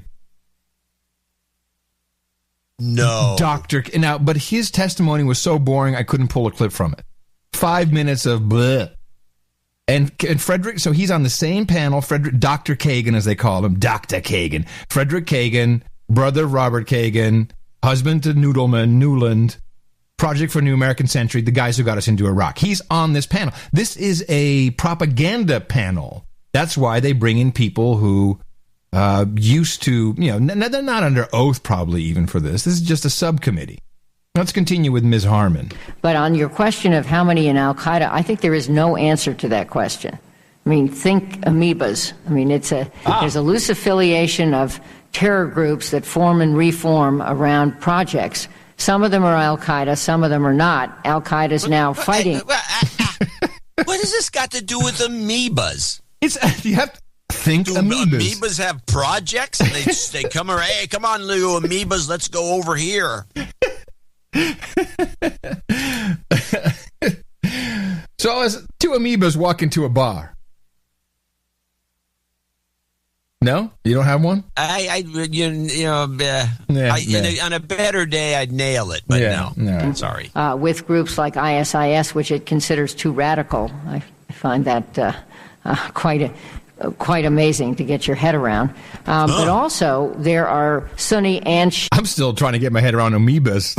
Forget ISI. Yeah, terror groups inside of Syria, for example. Hezbollah is a Shia terror group, and yet a lot of these other groups, Al-Qaeda being one, are Sunni groups, and they're fighting each other. Sunni. So it's just two conclusions. Number one, it's, I think, impossible to measure, but number two, let's not overstate the number of Al-Qaeda. That's their narrative. We don't want to make them look good. Babbling and babbling. She knows what she's doing. Well, she gives something away in this next clip. So to summarize here, Al-Qaeda's gone underground. They've gone dark. Thank you, Snowden. I'm just giving you the whole narrative. This is how it has to play out. So now we don't even know when they're having their jamboree. It's Al-Qaeda on the air. It's Al-Qaeda jamboree. They're getting their scout badges. When we could have we could have taken out the entire Yemen Al-Qaeda. No, we didn't know that, and we're so foolish that they post YouTube videos, which of course we can't track. We have no idea. Anyway, forget about that. So now it's clear that Syria is such a mess with all their Al-Qaeda and all this. Who cares? Syria is where the next attack is going to come from. So there's going to be an attack. Unfortunately, as Harman said, on American interest. I would say an El Al aircraft. It may not be a huge, something's going to happen. It should be an Israeli thing, just to mix it up a little. If I was in charge... No. Oh, come on. There's no mixing up. I want to mix it up a bit. You'd want to mix it up a little bit. But no, it's got to be the same old. Might be a May 1st thing. This may be the 6-week thing. They may be all could be. Bring it all together to something really spectacular. But we should have a real event. We can't just have a phony baloney event. It should be a real event. They're not going to have a real event. That's the problem. They can't get these guys to do a real event. They're fighting in Libya, so they got to create. First, you create the fear and it's because of Snowden. We're not spying enough, right? Even though the spying didn't do anything about the Boston thing, did it? Gee, didn't do anything about anything. Funny how or that the works. Malaysian airplane. How come they didn't figure that out? Yeah. So, but that's okay. So let's set this up and then let's do a real phony baloney thing, or better, stop one just before it happens. And you know that we have a whole bunch of troops in Africa, in the continent of Africa, and we have these guys, like 150 guys looking for Coney, and we have guys roaming around, the advisors. 12? Yeah, the advisors. You know, these advisor groups that we keep sending in. They're How come we can't, with all the spy satellites that can isolate these guys in Yemen so we can drone them, we can't find Coney? Well, it's because, as Harman is about to tell us, they're not really looking for Coney. They're doing something else. Military leaders say the same thing. I do think we have to win the argument with some kid in the boonies of Yemen deciding whether to strap on a suicide vest. And we just get a visual. I'm in the boonies of Yemen. There's a suicide vest. What do I do? Do I chew some cot or do I strap on the vest? Just strap on a suicide vest. And the way we win our argument, is to convince him of a narrative about the United States very different from the one he believes, the propaganda he's been brainwashed to believe. And that will require more than the use of kinetic force. I would keep it on the table, but I also would do other things. Diplomatic. Well, she's about to stop stepping on her. She's about to tell you. Diplomatic efforts, economic efforts, doing things that we are now doing in North Africa to keep states from failing. We're inserting, it's a very interesting thing that we're doing, some of our special command forces to keep governments from failing. That helps. So I think it's a complicated problem, but whack-a-mole is not an adequate solution. So what we do is we send in these under the guise of we're going to help you find Coney. We're actually guided. We're actually puppet mastering the leaders of these African states. That's what she just said. Guiding them. And we need more propaganda. Wow. More propaganda. Oh, I think it's perfect. Very interesting thing we're doing there. Oh, that's new. I thought it was to go and find Coney. No. The hell with Coney. No. Oh, wait, stop. Hold on a second, John. Oh, my goodness. Breaking news. Breaking news out of Boston. This is video of an area near the Boston Marathon finish line on Boylston Street. It is not live video. We're not showing you live video. The Boston police has asked us not to show live images. Why not? Why can't you show live video? You show live video of kids drowning in a ferry. You show live video of the people grieving over their loved ones who are dead or missing. But I'm sorry, Boston said, please don't show any live video. Why? Because a rice cooker is not the same as a pressure cooker, you morons. Hi, Kate. A disturbing scare in Boston on the anniversary of the marathon bombings, and just hours after a memorial ceremony, police arrested a 25-year-old man who was carrying a backpack containing a rice cooker. Yeah, to make rice. It's not a pressure cooker. You may recall pressure cooker bombs killed 3, injured more than 260 last April. The backpack was detonated as a precautionary measure. Look at Police this. say it did not contain a bomb. You actually see, so they place this thing so cameras are looking at it while they detonate it. Well, what's there to detonate? They detonated the rice cooker. How do they detonate? There's no bomb in there. No, they blew it up with explosives. With their own bomb. Yes. This is disgusting propaganda. And I apologize. For my country. Everyone who is here on a visa, you got a green card, I'm sorry. I don't know where it went wrong. We're trying to undo an awful wrong with our police state. Please help us. You're welcome here. Because this is crap. It makes me mad. No, but luckily nobody watches this show. Oh, Now, I did get a clip from the same thing. I have a Boston backpack thing, but that's better, that one. But so let me play this other thing, though. This was during the ceremonies where they're extolling the Boston bomber situation and how great we are as a country. And so Biden comes up, and which brings me to a question when Biden says this. Okay, here is Biden. America will never, ever, ever stand down. We are Boston. We are America. We respond. We endure. We overcome. And we own the finish line. America. Here's the question. Yes, here's the question. He says America will never, ever, ever stand down. Now explain to me why we stood down at Benghazi.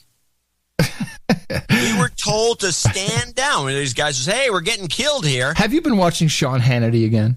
No, I haven't been. But I'm telling you, I remember that we had the clips. Oh, no, we were told to stand down. Right. Biden comes out here in Boston. Yeah. Okay, we won't stand down in Boston. We won't stand down in the country because we have, citizens to shoot. Right. But we'll stand down in Benghazi. But he says America will never, ever, ever, ever stand down. Well, he's running for president, in case you hadn't heard. I took a different clip from his little speech, which this is what I thought was interesting. To those, quote, survivors. I love the quote survivors. What does that mean? What? Yeah, he says to those, quote, survivors. Wow. Yeah, well, it gets worse. To those, quote, survivors. My God, you have survived and you have soared. It was worth it. I mean this sincerely. It was worth it. Just to hear each of you speak. You are truly, truly inspiring.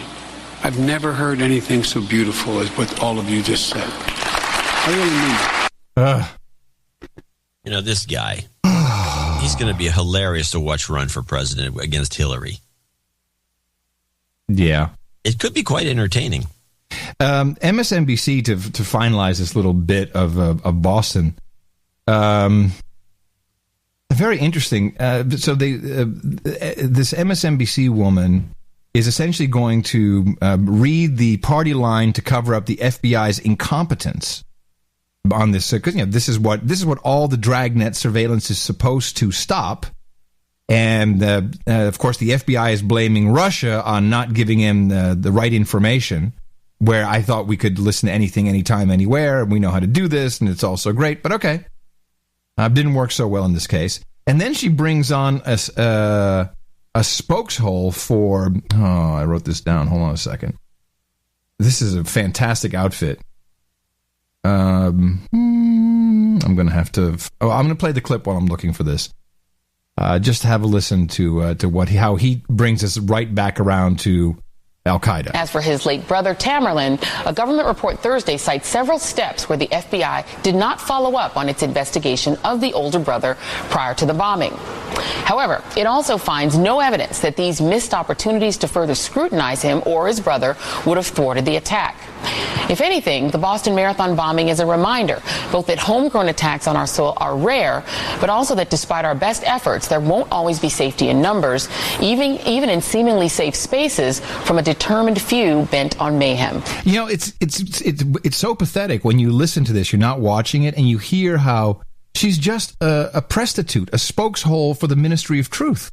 She's stumbling through the copy that is handed to her by the authorities. It's creepy to hear this. Yeah. Evan Coleman is an NBC terrorism analyst and a senior partner at Flashpoint Global Partners. Oh, yeah. Flashpoint Global Partners. This is what I was looking at. This is us, man. This is so Flashpoint Partners. Yeah. A proactive approach, identifying potential threats, illuminating the dark web. That's right. Flashpoint Partners is dedicated to meeting the challenge of providing its customers with the data and expertise necessary to demystify the dark web. The areas on the internet where mainstream search engines are unable to penetrate, and turn the unknown and unseeable into actionable intelligence to assist corporations, governments, and individuals in protecting their interests and obligations. flashpoint-intel.com. So, Evan, and we were talking about this a little bit in the break. First of all, what do we know about the Tsarnaev brothers and what might have caused them to become radicalized? Look, I mean, we don't know that much. We know bits and pieces. Reportedly, the FBI has found multiple copies of a magazine on these folks' computers, Inspire Magazine. It's a bomb-making manual written by Al-Qaeda in Yemen in English. There you have it. It's Inspire Magazine. And it's specifically designed to radicalize individuals here in the West and teach them how to carry out a homegrown, a lone wolf terrorist attack. You know, I read Inspire. Actually, I've read 1 through 12. Now, I don't think 13 is out. I'm trying. I just can't seem to get radicalized yet. Are you radicalized, John? You've read a couple of these Inspire magazines, haven't you? Actually, I've never even bothered. Oh. But I'm trying. I can't seem to get radicalized. Was this what radicalized them? Were they radicalized before they got this? It's not really clear. And what the Russians, according to this report, passed along to the FBI was far from definitive. They used the same words to describe the Tsarnaevs as they used to describe the protesters in Maidan Square in Kiev. So, it's the same guys. I get it. How would we know what exactly the nature of the threat was? And just because the Russians are angry that someone is sympathetic with Chechen rebels, that doesn't make a homegrown terrorist. There are a lot of extremists out there. There are people that say awful things on the internet. It's very difficult to tell who is really a dangerous person and who is simply talking loudly. I'm talking loudly, I tell you. John, this group, Flashpoint Partners, have you looked at this website? Yeah, I'm looking at them now. This is us, man. Look at this. Where subject matter expertise and data analytics meet. They have a lot of these guys that are very, I wouldn't even say they're sketchy. They're like guys who couldn't get a job with a real think tank. Yes, that's why I think this is good for us, because that's pretty much what we are. We can't get a job with a think tank either. See, they got Jim Putt, who served in the Central Intelligence Agency's clandestine service for nearly 20 years. He's an Arabic speaker, spent some 15 years serving in Middle East and South Asia. And these are guys you never hear of. Putt. Yeah, we got Putt. We got Putt. From what I can tell, he's the only intelligence guy. Well, there's Roger Cressy, a partner with Liberty Group Ventures in Arlington, Virginia. What do you think those guys are? That's right. That's Senior VP at Booz Allen Hamilton. Come on, those are the right guys. Okay, well. And then this other guy from Cyber... Contractor. Okay. I'm thinking solutions. Wait, they have solutions. What's the solution? Coddling. They can identify potential threats. They help you know your enemy. I'm telling you, this is the kind of thing you and I can do. Yeah. We got a picture of the New York skyline. Little operation like this and collect some government money and write some reports. Yeah. You just need a report writer who enjoys writing this crap. Doesn't Ramsey do that? Can we get him to do that? I think Ramsey's, he could do a clip show, but I don't know about the report writing. We need a report writer. Some guy who's good at writing these kind of reports. They have to have, there's a certain style and the rest of it. So here's the tweet from the Boston Police Department at Boston Police. BPD Media Advisory. For officer safety, media outlets are discouraged from showing any live video of backpacks found near finish line. And I guess CNN reads that tweet and goes, oh, okay. Well, we shouldn't do that. Yeah, that's what all news organizations do. Whatever the police tell you to do, news organization, do it. You just do it, people. Whose side are you on, anyway? Yeah. Are you part of the problem? It's disturbing. Today is, I think, Tap Day. Like tap dance? Tap Day at Yale. Tap dance? No, not tap dance. This is when you're walking around on the Yale campus, and you get a tap on the shoulder, and then you will hear Skull and Bones, accept or reject. Huh. Well, this is when you get tapped to join Skull and Bones. Today? Today, yes. Today's Tap Day. Yeah, well. And bad news regarding our idea for the... we had, our video show that we're going to do, and only one person can buy this and own it by auction. Yeah. I think, there's something about this idea which originated with the Wu-Tang Clan. Right. Which is not, we shouldn't be doing this. Did you hear what happened to the Wu-Tang guy? Yeah. Some guy. Andre Johnson. Right. which Johnson. is like, come on. So cuts off his Johnson. Yeah, he cuts off his penis. By the way, nobody uses this headline. I know. It's Johnson loses Johnson. Johnson. No, it's Johnson loses Johnson, comma, jumps. Jumps. But survives. I mean, this is some bad mojo with this. I'm convinced it has to do with their whole marketing campaign. It could be. It could be. They're not allowed to do such a thing. I don't. The music industry is making them crazy. So they gave him some crazy drug. That's right. And then some hypnotist came in there. You want to cut it off, don't you? So he cuts himself off, and then he said, "Now jump out the window. Jump out the window. You can fly." He jumps off a second-story window and breaks his arm or whatever, and they find him, and they take the cut-off pecker and drive him to the hospital. I don't know what happened since then. Just a ridiculous story. Yeah, I know. Couple of snow job thingies. I found out what Poitras is really doing in America. Laura Poitras. Yeah, her friend. She is here for meetings. She will be directing the new is it Jeff Skoll? Is that the guy? Skoll? Skoll, Skoll, the Skoll guy, the eBay, also like eBay guy, the money guy behind Inconvenient Truth.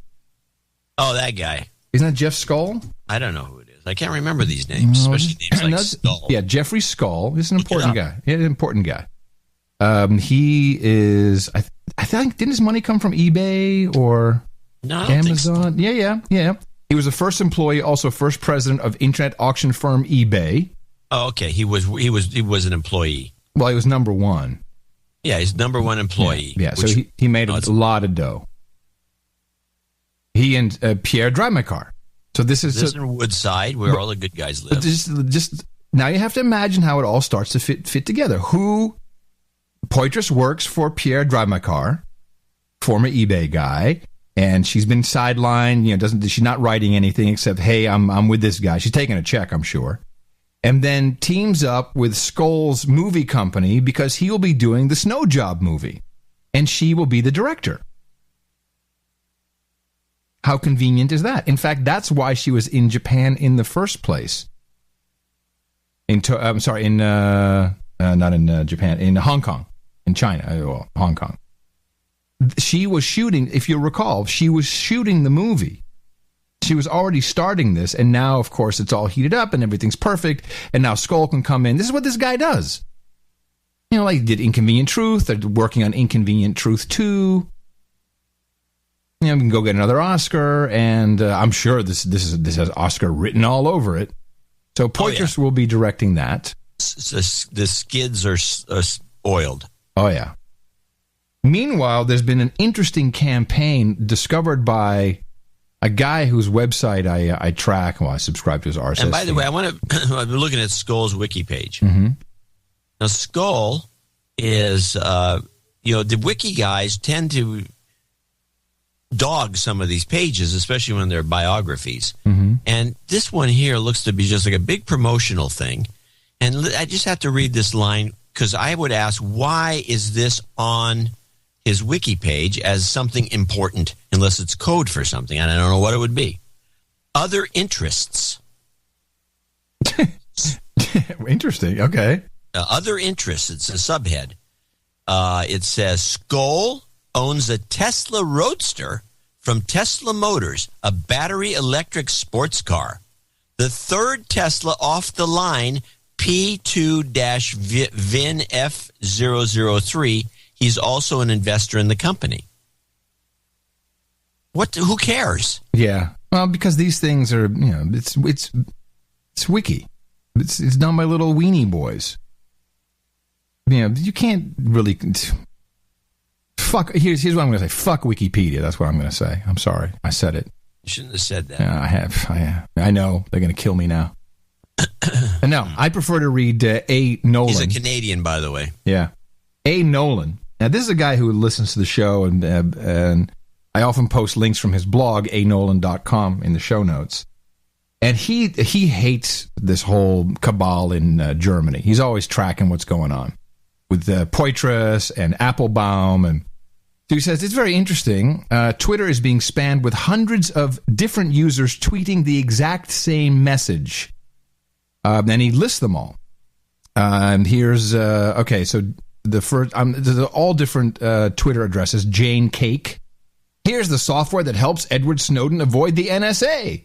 And it's all pointing to Tails and Tor, which is, the Applebaum coordinated spyware that I guess even Snowden himself said, if you really shouldn't be using any of this. Here's Google Tech at GGTechMY. Here's the software that helps Edward Snowden avoid the NSA. So there's hundreds of tweets. Josephina Bonham. Here's the software that helps Edward Snowden avoid the NSA. Beauty horoscope health feeds have food recipes. Ehad's Food. Here's the software that helps Edward Snowden avoid the NSA. So what is going on with this? We have hundreds of so-called Twitter users tweeting exactly the same, not retweeting, literally tweeting the same thing over and over again. Okay, well, you have to set this up properly. You have to establish accounts on Twitter years ago. Yeah. To get enough numbers to make it worthwhile, to get 3 followers. I mean, well, let me grab the food recipes one. Let me just see. You can open that one. Yeah, that's a good idea. I hadn't actually done that work. I'm glad we're doing this together. This is why we do it. Okay, so it's Ehad's Food. And let's see what we can find out about his particular Twitter. He has 3,893 followers. He's done 48,000 tweets. And what do I check here? What am I supposed to be looking at? Take a look at some of the. Open him up so he's like you get his whole feed and see what some of the stuff he's feeding out there. See how much propaganda. This looks to me to be a plant. Duh. Well, food recipes. Let's see. Interesting. There's lots of. This is just a PR company. Sport Premier League title race. There's nothing about food. Food recipes. New Challengers Contest, Silbert, what is this? Watch 80 years worth of bizarre and historic moments thanks to British Pathé. This is just a pure PR company pretending to be a food blog tweeter. Prince William makes everyone a bit nervous on Australian cliff edge as Duchess Kate looks on. Are you kidding me? That's just one of them. Let's look at another one. What do we have? What was the Google Tech guy? Let's find that one. That was interesting. That is GG Tech M as in Mike Y. GG Tech MY. Let's see what that one's doing. So what is the campaign here? Who is and why does this happen? How many followers is on that one? That one. Well, the food guy had 3,800. This Google Tech only has 66, so this is nothing. Dropbox acquires Loom, will shut down its cloud photo service. Walmart takes on Western Union. Creating BioShock was a protracted ego-driven bet. This is okay. Well, here's what it obviously is. Obviously a honeypot. Yeah. Tor and Tails. Yes. Yeah, it's a honeypot, and so there's a public relations agency, and they're all doing this now, and they're all various schemes that they don't want to talk about generally, but you can find out about most of these things. These huge public relations agencies, they have these systems. And you say, well, here's what I like to do. I would like a contract. We need to get some promotion out to get the people to go to this site. They don't even say it's a honeypot. They just have the public relations company take care of it. And they say, that's great. We have, what we've done? We've got 300 bogus accounts that we've developed and cultivated over the last 5 years with different numbers of people. And we can tweet it out and you'll get a huge response. Right. And the joke of it, of course, nice Nolan found this. The joke of it, of course, is these lazy bastards that are running these agencies can't even vary it. It's the exact same tweet, which makes it so easy to find. It's very, very much like when we look up a lot of our stories, we look for a line within the story and then put it in Google, and you find the story, the exact same story with the exact same headline, repeated throughout the news media. So if you do this actual line, why don't we just do this? Here's the software that helps Edward Snowden avoid the NSA. Put that into Google. Check it out. Okay, hold on. Engadget. That's it, of course. Oh, a lot of Engadget. Hey, Engadget. Is Engadget somehow... There's the software that helps Snowden. Edward Snowden avoid the NSA. Helps. All I had to do was Edward. Edward. Yeah. Now, that's all I need is, well, here's the software that helps Edward, and I'll just do the search based on that. You don't need any. A lot of Engadget pops up, dude. Handsome, Twitter, Smocker.com, Rigator. Okay, so John Engadget right at the top. Yeah, John Fingus wrote this.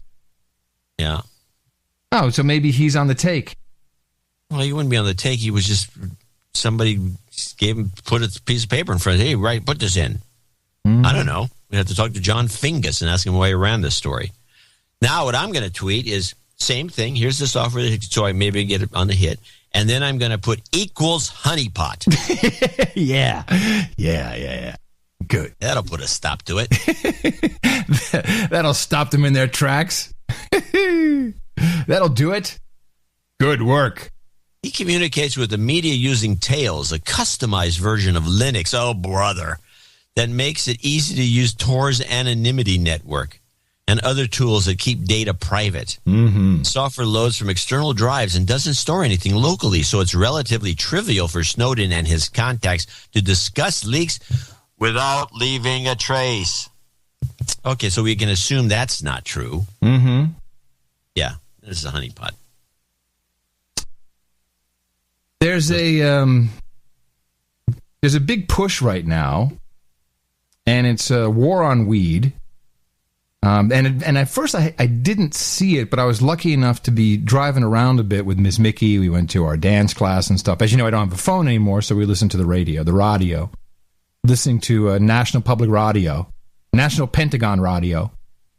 And a small study came out, a very small study, that says, even casual marijuana use can mess up your brain if you're a young adult. 20 pot users in the study. 20. This is a huge study. Ooh, a huge study of 20. Ages 18 to 25 said they smoke marijuana an average of about 4 days a week for an average total of about 11 joints. Half of them smoked fewer than 6 joints a week. Researchers scanned their brains and compared the results to those of 20 non-users who were matched for age, sex, and other traits. The results showed differences in 2 brain areas associated with emotion and motivation. Yeah, yeah, the amygdala. No kidding. Hey, man, I'll be up later. I don't want to clean up my room right now, I'm getting out. Don't worry. Users showed higher density than non-users, as well as differences in shape of those areas. Both differences were more pronounced in those who reported smoking more marijuana. Now, so this prompted an entire barrage, and this is clearly PR companies at work, an entire barrage of reports. And I heard this one on NPR, which is just a quick clip. It was like a 7-minute bit, and it was all about moms and parents and dads in Colorado and how they're dealing with their kids because, you know, you can't legally consume the devil weed until you're, is it 18 or 21 in Colorado? I don't know. I think it's 21. Maybe 21. So you can't legally consume the devil weed. And now I grew up in Amsterdam, where there never has been an age restriction. It's not even technically legal. It's allowed. And yeah, when I was 15, maybe even 14, I'd smoked a joint. And I'm like, okay, that's great. Yeah, that felt kind of funny, but you know, because it wasn't such a big deal, you don't walk around stoned all day. Same with alcohol. If you look 16 and you were 15, you could go into a bar and get a beer. No big deal. But listen, these parents, instead of having a normal dialogue and a normal relationship with their kids, now these are teenage kids, this one parent really stuck out, and I can just visualize this woman, and she's so wired, I think she's just going to explode. I don't know. It's sad, really sad when I hear this. 1 in 6 kids who uses marijuana eventually becomes addicted to it, according to studies cited by the National Institutes of Health. So we have this one study, really. This one study. Lisa Philholm is a Denver mom who attended the panel. She has had lots of open, very candid discussions with her 2 teen sons about the pressures and temptations to use pot. But at the end of the day, she says, kids need firm boundaries. And I think it's pretty clear, when you're an adult, figure it out for yourself. When you're a kid, nope. Yeah, now, you already hear this. Nope. Listen to this mom. Nope. 0. I mean, we have a 0 tolerance policy in our house, which involves urine testing at home if we think we need it. If we think we need it. Down. No way. No way. No the way. answer was no way. No way. And I think that is how you have to handle it. I have to handle it. No way. 0 tolerance policy. I'm going to test your urine. Stop. You know what I'm looking for here? Do I get it? Yep, you get clip of the day. Woohoo! Yeah, baby. Clip of the day. This woman needs to smoke a joint. Unbelievable. What a horrible person that woman is. She needs to smoke a joint. I'm going to go. You kids? Okay, you're taking urine tests right now. Line up, you brats. No way. 0 tolerance policy in our house, which involves urine testing at home if we think we need it. Need it. We put a foot down. No way. Put a foot down. The answer was no way. No way. And What? I think that is how you have to handle it. How you have to handle it. Oh, I feel bad for the kids. I also this poor woman. She's completely psycho. She's totally psycho. That's a plant. That's a horrible person. That woman. Now here's the interesting thing that I learned. Urine testing. Yeah. Line up. Kids, it's a weekly urine testing. Here's the thing that I learned. I have to drink some beer if you have to pee. This study is one of the very, very, very, very few studies at all in academia regarding marijuana. I did not know this. Let's study it because the results aren't going to be pleasant for law enforcement. Well, listen to this. So there's one producer of marijuana in America. It's the University of Mississippi. And if you want to get a marijuana, which is illegal federally, if you want to get it to study it and then give it to people and see how it affects their brains, you have to get it approved and then provided by that university. And the government doesn't readily provide those approvals. Hard to study. So there's a dearth of actual research, even as we enter this period in which we're running this big social experiment. I mean, in a sense, there is an epic amount of research. There's like thousands of years of research in just a natural study. But like in terms of like published papers, no, there's not a whole lot. So that I didn't know that. There are very few actual studies, which is why you get this one little study with 20 subjects, and this is a big deal. By the way, Fox is bullshit, by the way. Of course it's bullshit. No, because there's plenty of studies. There actually are a lot of academic studies in Israel. No, but I'm talking American studies. Oh, no. We can't touch it. No. Heaven forbid, because we'll come up with the same results the Israelis come up with, which is not a bad problem. It's good. It actually works as a medicine. Yeah. We still have people coming onto these talk shows, especially the right-wing talk shows, which, it's going to kill you. And these people come on and they go on and say, there's no real medical benefits. It's bull crap. Yeah. And that's not true. Even Sanjay Gupta says there's medical. When Sanjay says it, back up. And it took him a while to snap out of it. He had to actually visit with these guys in Israel. Yep. When they slapped him around and said, you're just lying to the public. Yeah. Because before that, as we had shown on this show, Sanjay Gupta was all dead against all. It's bull crap. There's no proof it does anything. I did see a funny article that let's see, what was this in? The Mother Nature Network, but I'm sure they stole it from somewhere else, saying that part of the problem of California's drought, which I think is starting to solve itself with the amount of rain you've received, is because of pot farms. Yeah, I know. Too many pot farms. That's bull crap. Most of the pot farms, by the way, in Washington State, the legal ones now, and the ones, even the illegal ones in California, are indoors. That's where they sell so many crazy machines and lights and grow lights, and most of the pot farms can be spotted by helicopters flying around with infrared sensors, and they find hot spots. Like, why is that house look like it's red hot, and they find a big pot farm inside the place? Yeah, I was talking to Joe, Healthy Surprise Joe, who's got that new business. Yeah. Oh man, this guy's going to be he's going to be swimming in money. He said the only problem he's having is consistency of product, is getting, the good stuff from the farmers where it's consistent. Now, It's going to be so big. This edible stuff is a good idea. We should buy in. We should buy into his company. Okay.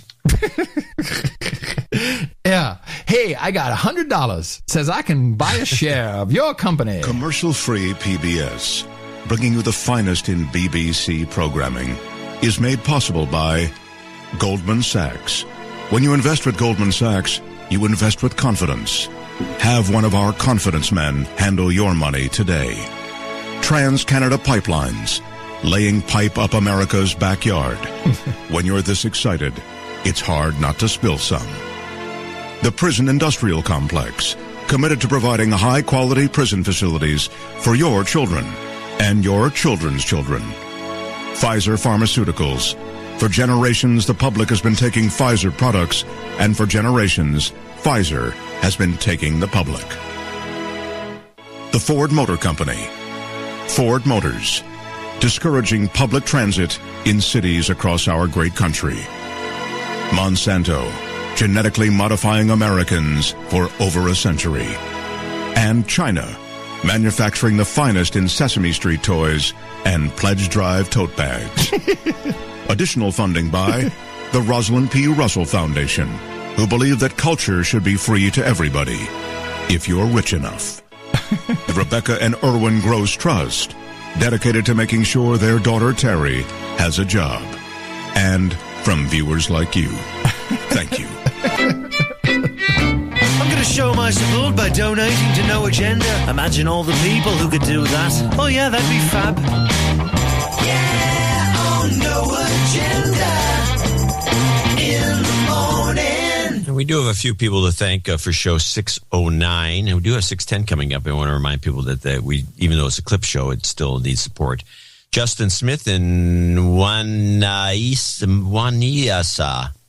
It's somewhere in Australia. 13333. Kaylin Nistor in Northville, Michigan. 12358. What does he say here? He says, please give my wife the creepy Charlie Rose sexuality and DNA comment and a MILF call. Go ahead. Yeah, okay. Tell me about the sexuality. It's in your DNA. MILF. That's one mother I'd like to. Yeah. Eric Brunn in West St. Paul, Minnesota. Nuts, $100.34. He commented, actually, he would have liked that thing you just played more than anyone. Sean McCorkle, Woodbridge, Virginia, $100.33. Jaron Adeller, $9.99 in Singapore, and he does have a douchebag call out, I believe. Oh, okay, good. Should be one in here. Could you please provide me some extra? My girlfriend left me. Please shout out that I love her unconditionally. Well, he wants us to say that. He loves his girlfriend, Marjon, who left him. Marjon. This has got to be a Dutch guy in Singapore. Marjon. Oh, it could be Marjon. Marjon, go back to him. He says, your show recently, I only found out about your show recently from my friends Edwin and Paulina in London. Oh, he says Edwin is a douchebag. Douchebag. There we go. Okay, I don't know why. Right. Well, he didn't say why. Marjon, he loves you unconditionally. Please. There you go. It's Sir Sander Hoxbergen. Yeah, Baron von Hoxbergen. 9 and Gendarme. Zandam. Jim Zuckel in Los Angeles, California. 7935. Loves the show. Poop Fest 420. Nice. I'm not sure where that comes from. But Poop Fest 420, $75 in Carstairs, Alabama. Or, I'm sorry, Alberta, Canada. Where all the money is. Kevin Nunez in East Brunswick, New Jersey, $70. Kristen Smith, the Blyton, Lincolnshire, $70. We have some 69.69s, and I think we've retired the... No, the jingle is gone. It's done. I'm not playing it anymore, ever, again. It's done. Okay. I'm fine. Andrew Lemessany, one who always donates, in Colorado Springs, Colorado. He's going to keep 69. Did he say there was something in my inbox? Was there something I had to read? I don't know. Good look. Andrew. Kirby, while you're doing that, Kirby Wallace, 6969, Hartsville, Alabama. We have a birthday shout out for you.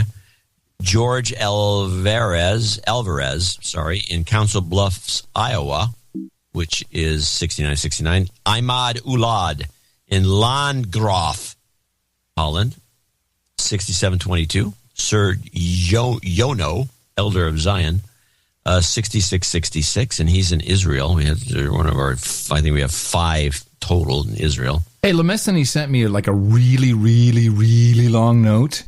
Yeah. And he says he sent a letter for the 4-10-14 to celebrate 10 days of the palindrome, but you lost the letter. So he says, I'm sending a copy to his secretary. That would be me. I'm your secretary. Uh-huh. John's penance is to actually watch the shitty movie I sent with a letter and donation. Yeah, no, I got this movie. Yeah. No, I haven't watched the movie yet. In fact, I brought the movie to Port Angeles to watch it up here. Which movie is it? I don't remember the name of it. It should say in there. It's a long note. It's a direct-to-TV, a direct-to-disc movie that apparently it's got a lot of good characters, and we'll talk about it in a future show, so don't worry. All right. Good, don't worry out there. We'll get to it. Yes. Anonymous in Odenton, Maryland, $60.90. Andrew Walker, $60.33, Cranberry Township, Pennsylvania. Matthew Scott, $60.09 in Springfield, Missouri. Rob Warren in Sunderland, UK. Hold on. He says, please give, this is Matthew Scott. Please give some karma to the reincarnation of Fanscribed and the Read No Agenda Project. There's more info and a sign-up form at fanscribed.com. This is one of those projects that was good. And it's a good idea. It's a good idea, but then people are like, yeah, I'm gonna,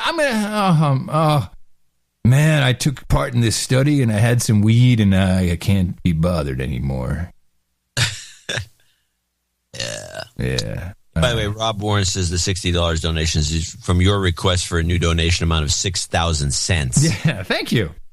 I like it. I'll take it. 6,000 cents. Rayner in London, UK, $55.55. Daniel, it's either Piper or I'd say Peeper. Peeper. Omaha, Nebraska, $55.55, 2 of them. Preston Theller in Sonoma, California. He's a longtime 1212 monthly subscriber. He says we provide a vital service. Thank you. We try. Jeremy Toth in Grand Rapids, Michigan. Double nickels on the dime. We've got a birthday call out, and also he's got douchebag call outs for the following. Okay. Ready? Yep. David M. Douchebag. Alan S. Douchebag. Phil S. Douchebag. Jason R. Douchebag. I don't know why, but he just donated. That we should see a little extra in our donations for Sunday because they want to be de-douched. 4 guys. Yeah. Andy Benz, double nickels on the dime in St. Louis, Missouri. Katie Huber in Post Falls, Idaho, $50.26. My sexy ginger husband, Andy, will be 26 on April 19th. And what better way to honor him than to have you fine lads announce it on your little show? He's going to shit himself. We hope he doesn't do that. No, that would be terrible. No, we've been a couple of raging boners over the past year. Your show has literally changed our lives, and this is the first stonation there you go, of many. That one's for you, Adam. The act of donating while stoned. Stonating. I know you used a drunk donating. I like it. But this is more my style. You guys are the shit. Keep on keeping on, Adam. If you ever take a stroll to Northern Idaho, let's roast one. Yeah, I would roast you up there. All right. Hey, so we should have a number, an amount for the stonation. For donating, it's got to have, it's like 420 or... Yeah, and 42 or something. It's got to have 420. It's got $420 would be perfect. Yeah. Okay. Kind of, good one. And stoner. Stonation. They're spending all their time buying dope. Stonation. Think of if you didn't buy all that dope, you could give it to us. Yes, stonation. Yeah. Stonation. Andrew Lipinski in Austin, Texas, right up the street from you. Donald Lipinski. Donald. What did I say? Andrew. Why did I say Andrew? Because you're stoned. Sebastian Dempsey in Broadstairs, UK. Broadstairs, $50. These are all $50 donors, by the way. Sebastian, which has a request to appear Hague.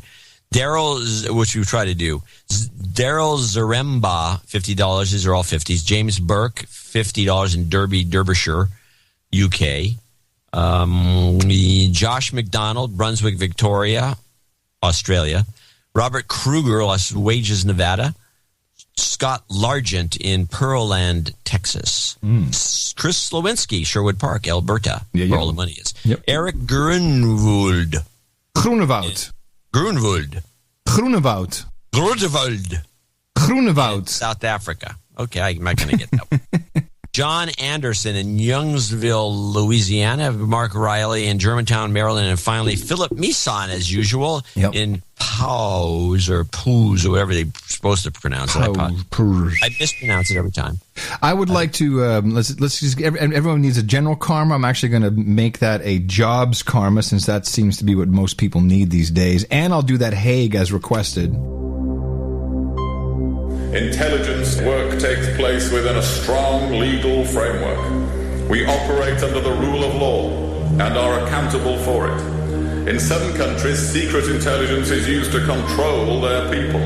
In ours, it only exists to protect their freedoms. Protect their freedoms. Protect their freedoms. Protect their freedoms. Jobs, jobs, jobs, and jobs. Let's vote for jobs.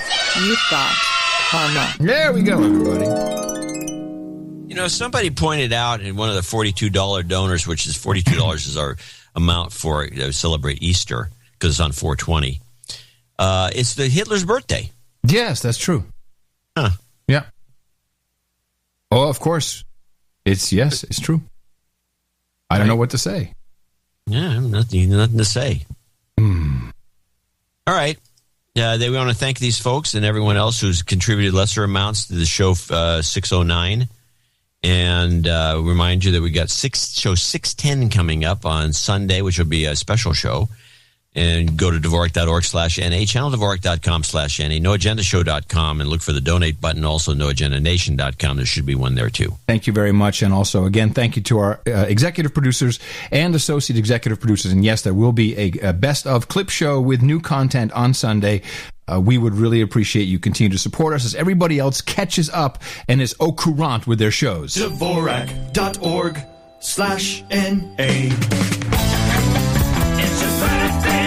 Oh, my favorite segment. Sir Wire of the Hidden Jewel, James Pyre, says happy birthday to his son, EJ. Kirby Wallace, happy birthday to boyfriend Carter Pelham. Jeremy Toff turns celebrating on the 17th.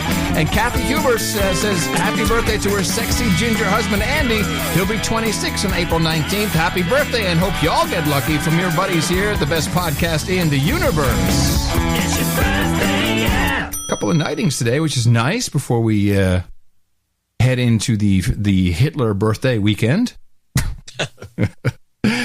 Hitler birthday weekend. That's right. Why did those two guys take off on Hitler's birthday? Yeah, really. Coincidence? I think not, my friend. Coincidence? I think not. Sir Robert Goshko now becomes Viscount with his most recent donation, and he is claiming the protectorate of Strathcona County in Alberta, Scandinavia. And we are very happy to hand that to him, and we'll get that up on the peerage map. And we also are very happy to welcome two new knights to the round table today. John, did you bring your? Do you have a sword up there? Or do you bring yours? I know I cheat. I do have a sword up here because you can't travel with these things. So I bought a second one. Nice one. Nice. Right. It has kind of the same sound, which is kind of cool. Stephen Wallard, Donald Keel, step forward, gentlemen. Both of you are about to enter the illustrious and elite club of the Knights and Dames of the No Agenda Round Table, so I hereby pronounce thee Sir Stephen Wallard and Sir Don Keel, both Knights of the No Agenda Round Table. For you, gentlemen, Whiskey and Wet Wipes, Kundalini Yoga and Jumbo, Bad Science and Perky Breath, Cuban Cigars and Single Malt Scotch, Hookers and Blow, Rent Boys and Chardonnay, 3 geishas and a bucket of fried chicken, sparkling cider and escorts, mutton and meat, or maybe some bong hits and bourbon, or maybe just vodka and vanilla. Regardless, head on over to noagendanation.com/rings and pick up your rings, your certificate, and your sealing wax. And thank you for supporting us and becoming a knight. That happens when you hit the amount of $1,000. And, of course, we have periods, it goes way beyond that, and it's always nice to see new entrants to the table. Thank you, thank you, thank you. Makes it possible for us to do this show, you know, which is no joke. Exactly. Let's see. You want a little update? Yeah, give me an update. Okay, let's do a little update.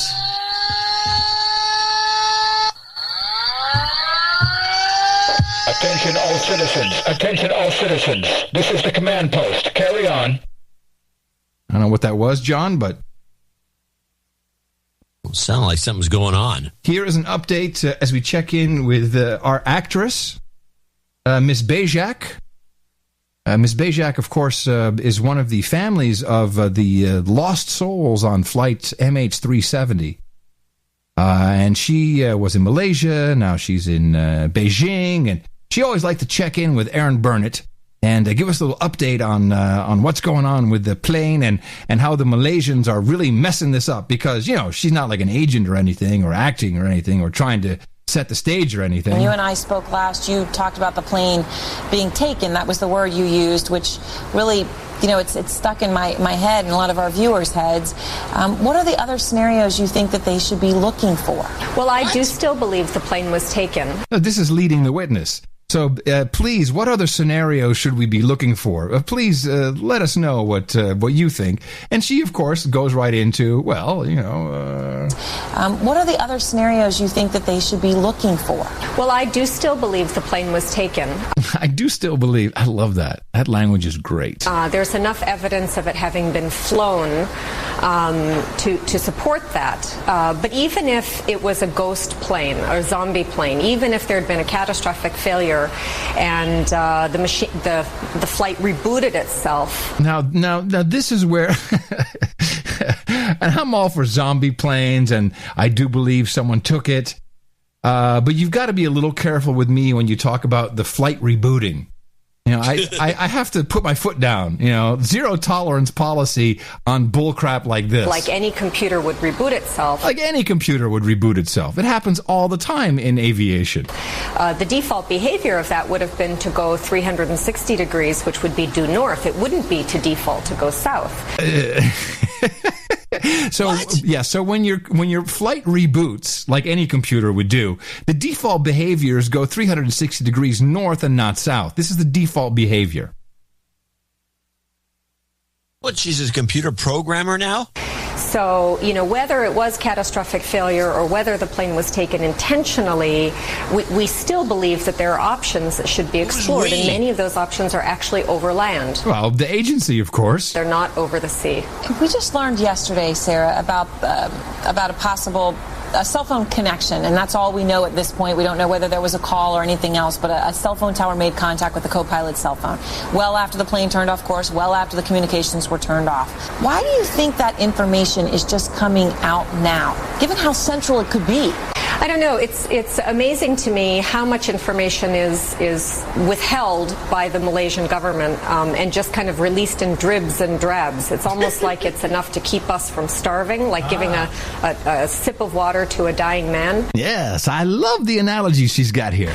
But, you know, I would have thought that the first thing they would have done is checked all the cell phone towers within possible distance of that flight path to see if there was any kind of connection activity for all the passengers, not just for the pilot.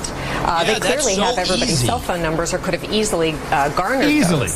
So it's really amazing to me that we're only hearing this now. So her job is to discredit the Malaysian government, and I'll just go back to our original thesis that this is more about the Strait of Malacca and about probably knocking the current government out of power and bringing in the opposition, who's been, Anwar bin, forget his name. He's been a CIA asset all his life. Somewhere it looks like someone screwed up, though, because it's gone off the rails and they keep throwing this woman in to talk some crazy stuff. And then we have Erin, who's just, she's so innocent in all of this. And she sits there with Richard Quest. And by the way, you got to be sitting across from Richard Quest and just thinking, dude, you had a rope around your balls and meth in your pocket. This is weird. You're a weird guy. We'll hit pause there. All I can say is it's bizarre that they would only leak this little thing.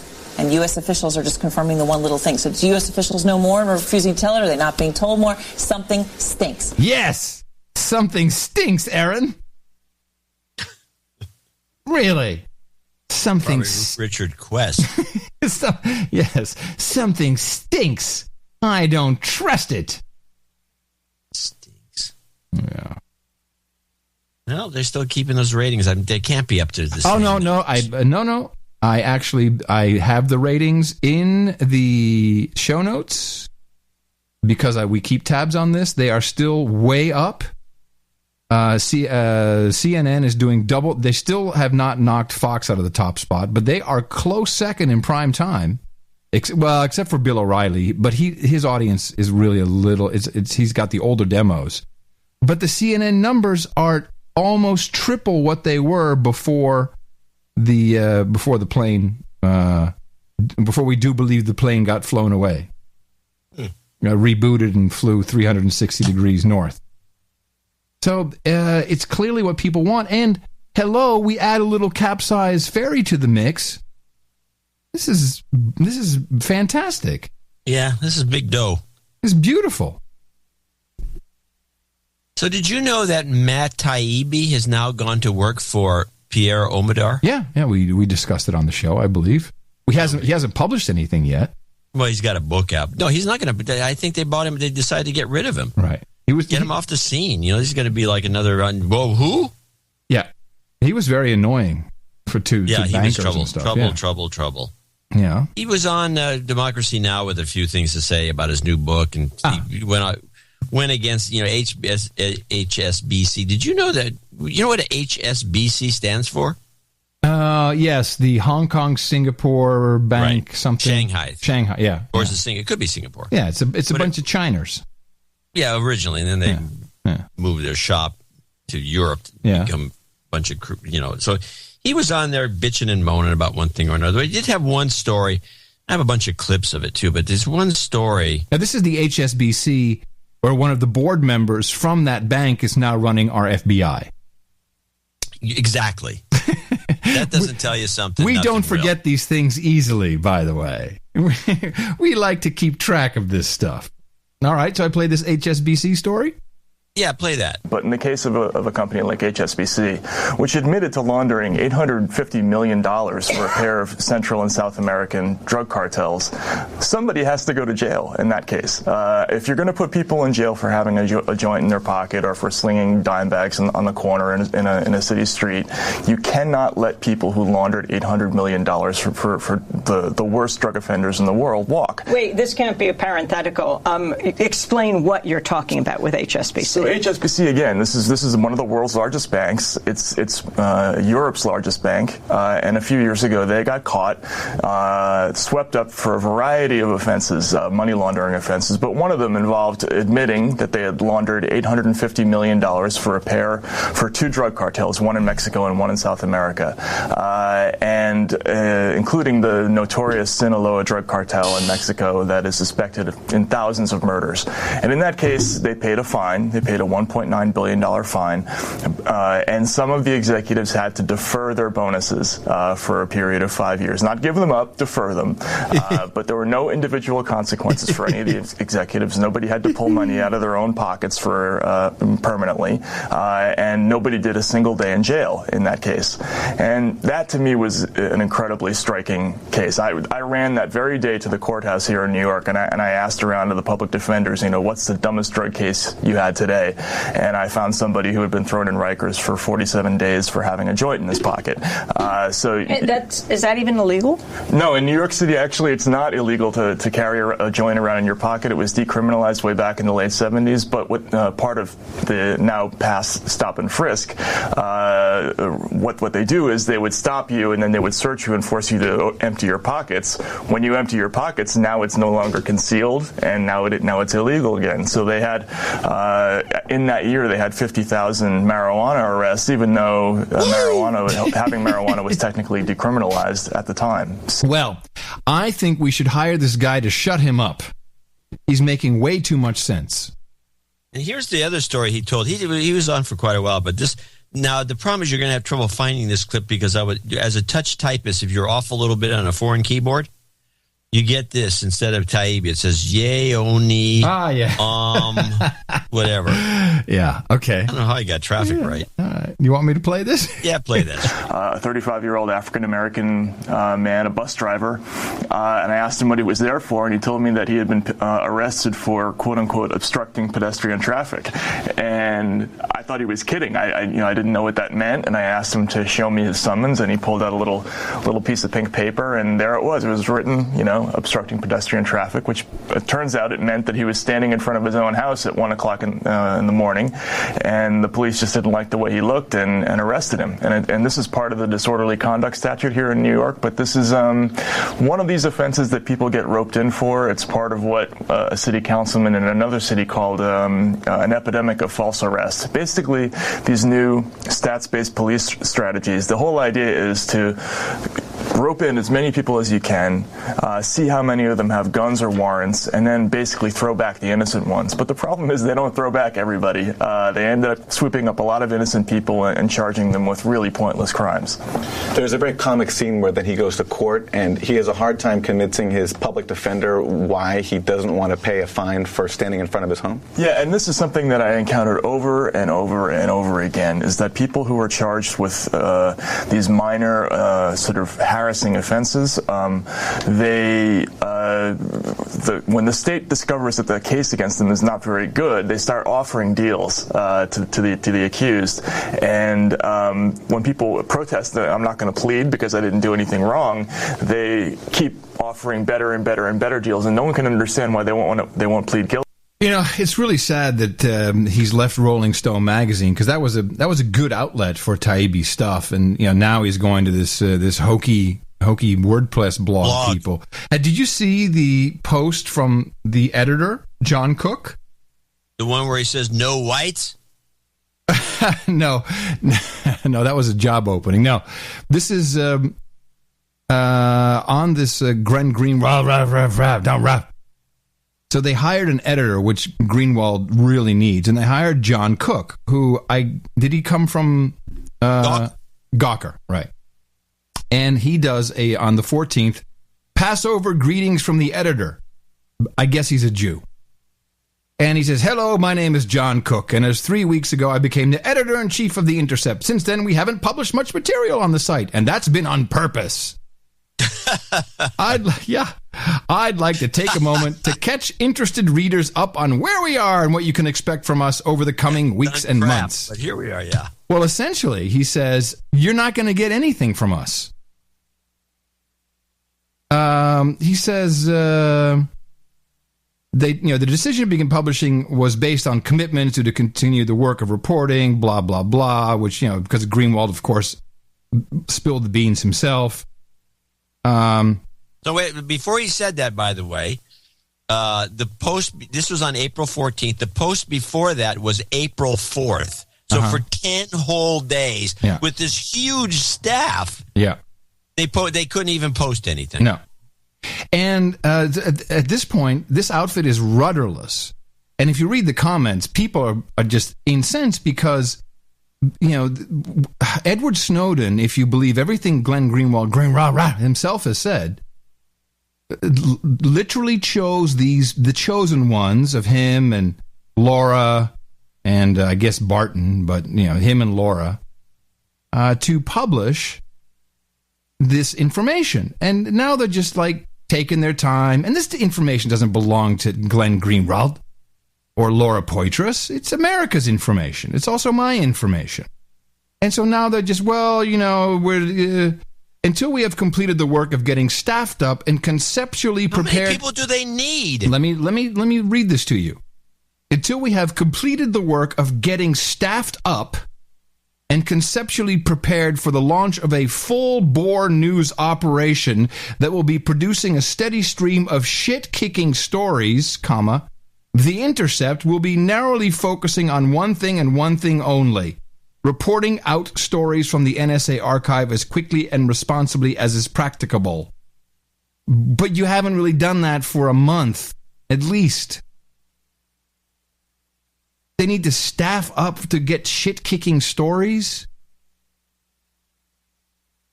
This is a disaster. Yes, it is thank you. It is a disaster, not just a commercial disaster, but it's so obvious. It is so obvious that you said this from day one. They're hiring these people to shut them up, to make them completely irrelevant. And, let's just slow down everything to a trickle while we're at it, while we're staffing up.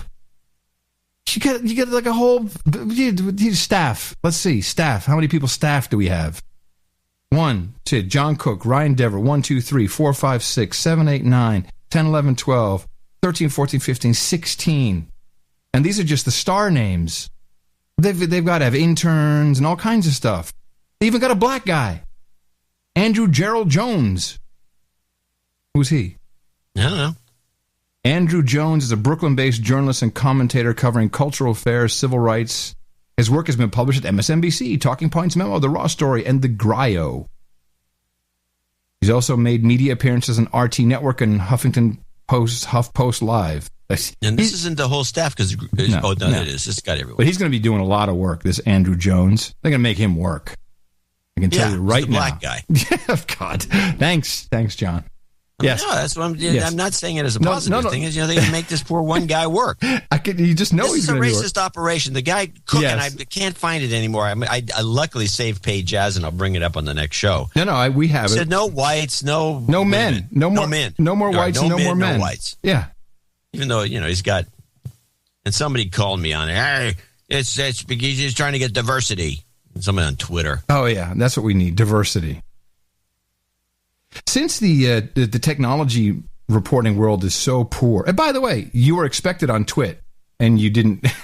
I never got a note, and I said so.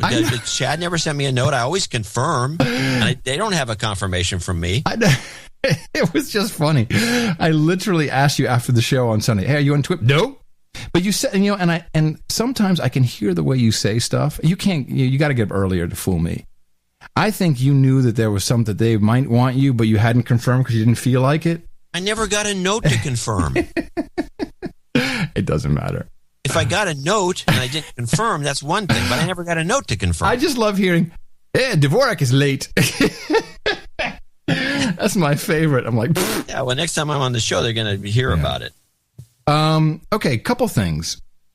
First of all, the heart. We were talking about the Heartbleed logo. This apparently was created. The logo was created. The branding was done by that wacky security company, Codenomicon. Yeah. They're the ones that created it. Okay. One of their own internal designers. Logo guys. Well, Lena Snidate, so logo gal. Which I think she kind of stole from Danger Mouse. If you look at I'd call plagiarism actually. No, let me take a look. Yeah, Danger Mouse has has the same outline of heart.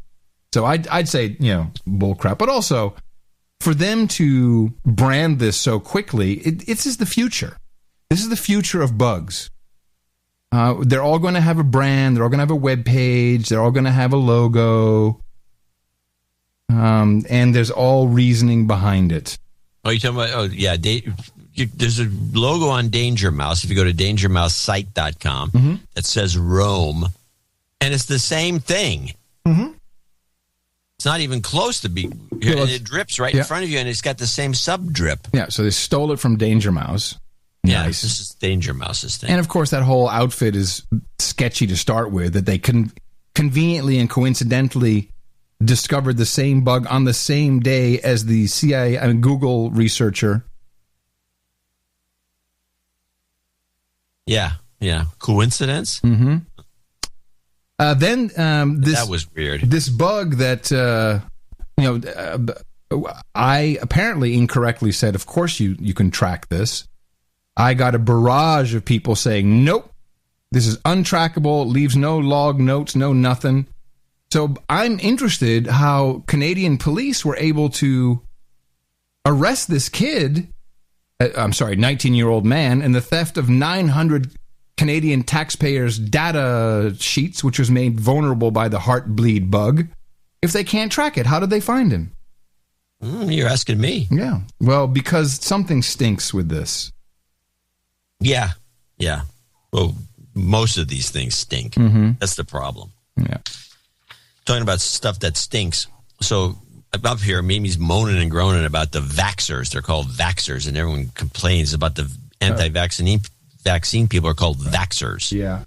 And so she gets a lot of grief. And I say the thing to say to these people, tell her, if you get into an argument with one of them, we're not against vaccines. What's your standpoint? Is it what's the problem with the is she for, against? Give me a positioning. For good vaccines that make sense, Yes. obviously. Mhm. And the other ones are bullcrap. Right. And I said, just make sure to tell them that these guys are all exempt from any kind of lawsuit. Why is that? And once they became exempt, they're putting crap in these vaccines. Who knows what's in there? They don't care. There's no reason for quality control, which is my argument about using gamma radiation to make food safe.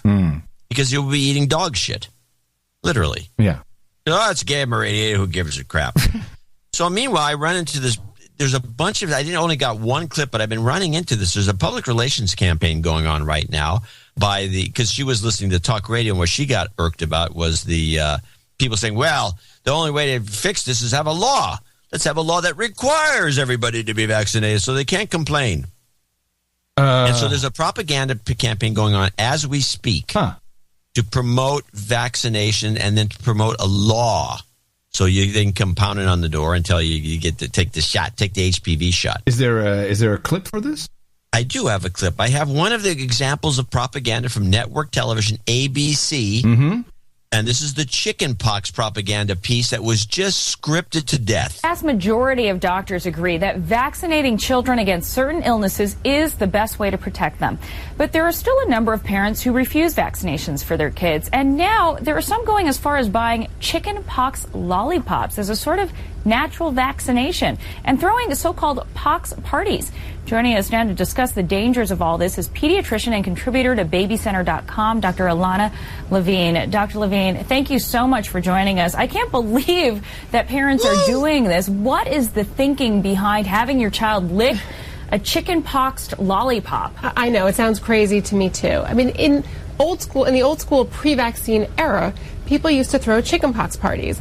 If one person in the community had the chickenpox, they knew that everybody was going to eventually get it, so why not get it at a controlled time when a family was ready for it? Let all the siblings in the family get it at the same time and get it out of the house. That made a little bit more sense. But now that we have a vaccine that's safe and effective against preventing chickenpox, and it's a really lie. Your Stop the tape. Yeah. I was one of those kids raised in the pre-chickenpox vaccination era. Mm-hmm. I never heard of such a thing. I never heard of it either. It's bullcrap. She made this up. I don't see it in the literature.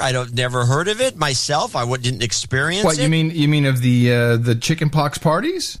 Yeah, when you're a kid. Oh no! This happened. This was a news story maybe 2 or 3 years ago, and it's something new. I'd never heard of it. It's not. Yeah, now rampant. they're back projecting. This is the gold thing. Is in the mindset of the American public current thinking. Mm-hmm. But the fact is, it's a lie. Yeah. There's nothing. You won't read about it in a novel. You won't find an old news story about it. I was there. I never had a chickenpox vaccine, and I don't remember doing these parties. You got chickenpox when you got chickenpox. I remember parties where we spun the bottle. Yes, we did that too. It's virus. But we didn't do chickenpox parties. So this is a lie. To me, but let her finish. Insane, because what people don't realize is it's not just a mild disease in all children. Some children get the pox. They itch, they have some fever, they miss a couple days of school, and then they're okay. But in the pre-vaccine era, somewhere between 100 and 150 children died each year of the chickenpox. Can you imagine being a parent? Really? Do we have the flu vaccine? 40,000 people die each year. Yeah. So 100 kids? Really? Well, they're kids. John, come on now. Children. Yeah, I mean, there's only one thing we have to do.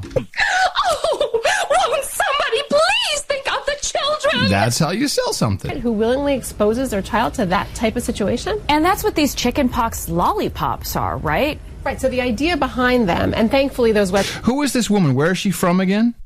She is some 20-something chick from some hospital. She's a doctor. Nah, you gotta. We'll go back and listen a minute. They always say she's from blah blah blah, and and before you know it, it's like one of these. It's a nonprofit, I'm sure. Yeah, well, it could be, but you'll go back and get it. Taken down, but the idea behind them was if there was a child who had the chickenpox, he or she would lick this lollipop, and then you could sort of have like a cyber chickenpox party where you could distribute these lollipops around. A cyber chickenpox party. Oh, yeah. Hey, all right, kids, on the count of 3, lick the lolly. They probably wouldn't have been very effective anyway. But the point is that why would a parent want to do this? Expose their child to germs from a stranger? Aren't there some also serious dangers involved? Oh, serious dangers? Really, you don't know what's on those lollipops. And yeah, there could be sugar on there or something. Food coloring. You don't know who's sending them. I certainly wouldn't, as a parent, ever allow my child. I mean, I wouldn't allow my child to have opened Halloween candy. Why would I allow them to have a lollipop that was sent from a stranger? All right, let's talk about the actual chickenpox vaccine. Is it an effective vaccine? It is an effective vaccine, and actually roughly 9 out of 10 children who receive both doses of the vaccine... Doses? Yeah, because it's so effective, you have to get a booster, you see. People that, the campaign to belittle people who question this stuff, and who, of course, like you and I, have the knowledge that all pharmaceutical companies are immune from prosecution for vaccinations, that all 2010 financials showed vaccinations as the big bonanza for these companies, and there's a lot in there. People get shouted down when you say, hey, maybe this is a little crazy what's going on. 2, not 1, but 2. And I'm sure each is $150. The recommended schedule will be immune to the chickenpox. And actually, nearly 100% of those children will be protected from having severe disease. So even if you do get a few pox, generally it's fewer than 50 and it's a really mild case. Wait a minute. Does this thing work or not? Apparently not. You get 50 pox. Well, yeah, J.C. Buzzkill Jr. got the chicken pox when he was about, this is not okay. 11, this something is like that. He had 14 pox. It was like ridiculously mild, and he got it naturally. But you're going to get 50 pox if you take the shot. Oh man, this is great. What are the potential risks associated with the inoculation? Well, the most common side effects are some mild soreness or redness at the site of the injection. Sometimes you can get a low-grade fever. You can also get a little bit of a rash. But these are really minor things when you compare them to the risks of the chickenpox. I had chickenpox as a kid. There was no vaccine for it. Do all of parents need to vaccinate their kids for chickenpox? What about parents let me guess. Yeah. who decide not to? Well, my recommendation is for all of my patients and for all children really to be vaccinated against the chickenpox. There are some children who are too sick or for some reason cannot get the chickenpox vaccine, and I feel that it's a public health responsibility to protect these children as well.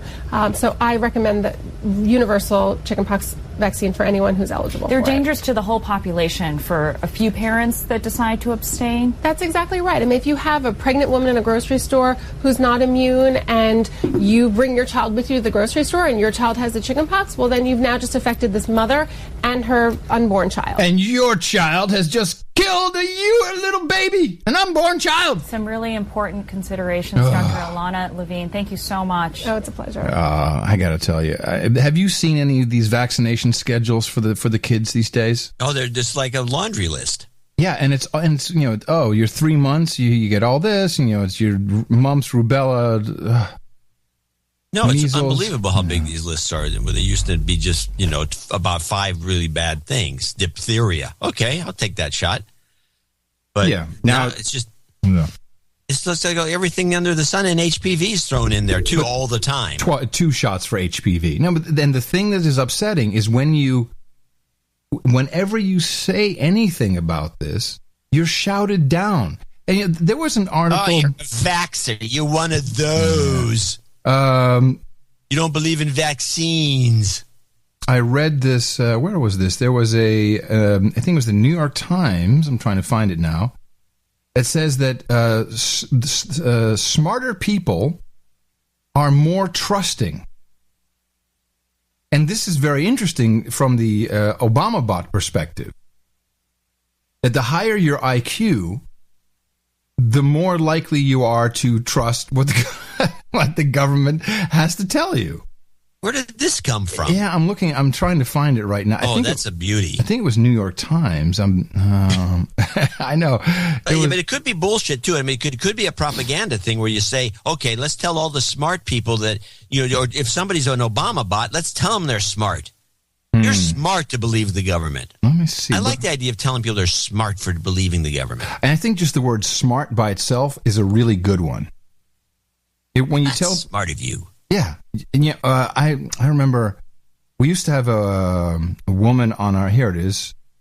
Maybe it wasn't the New York Times. Let me see, what is it? The Atlantic? I'm sorry, that doesn't quite cut it, does it? Is the Atlantic any good?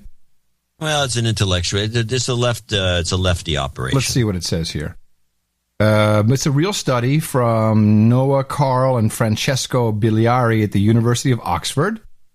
They analyzed data from the General Social Survey, a nationally representative U.S. public opinion survey administered every 1 to 2 years. Results: both vocabulary and question comprehension were positively correlated with generalized trust. Those with the highest vocab scores were 34% more likely to trust others than those with the lowest scores, and someone who had a good perceived understanding of the survey questions was 11% more likely to trust others than someone with a perceived poor understanding.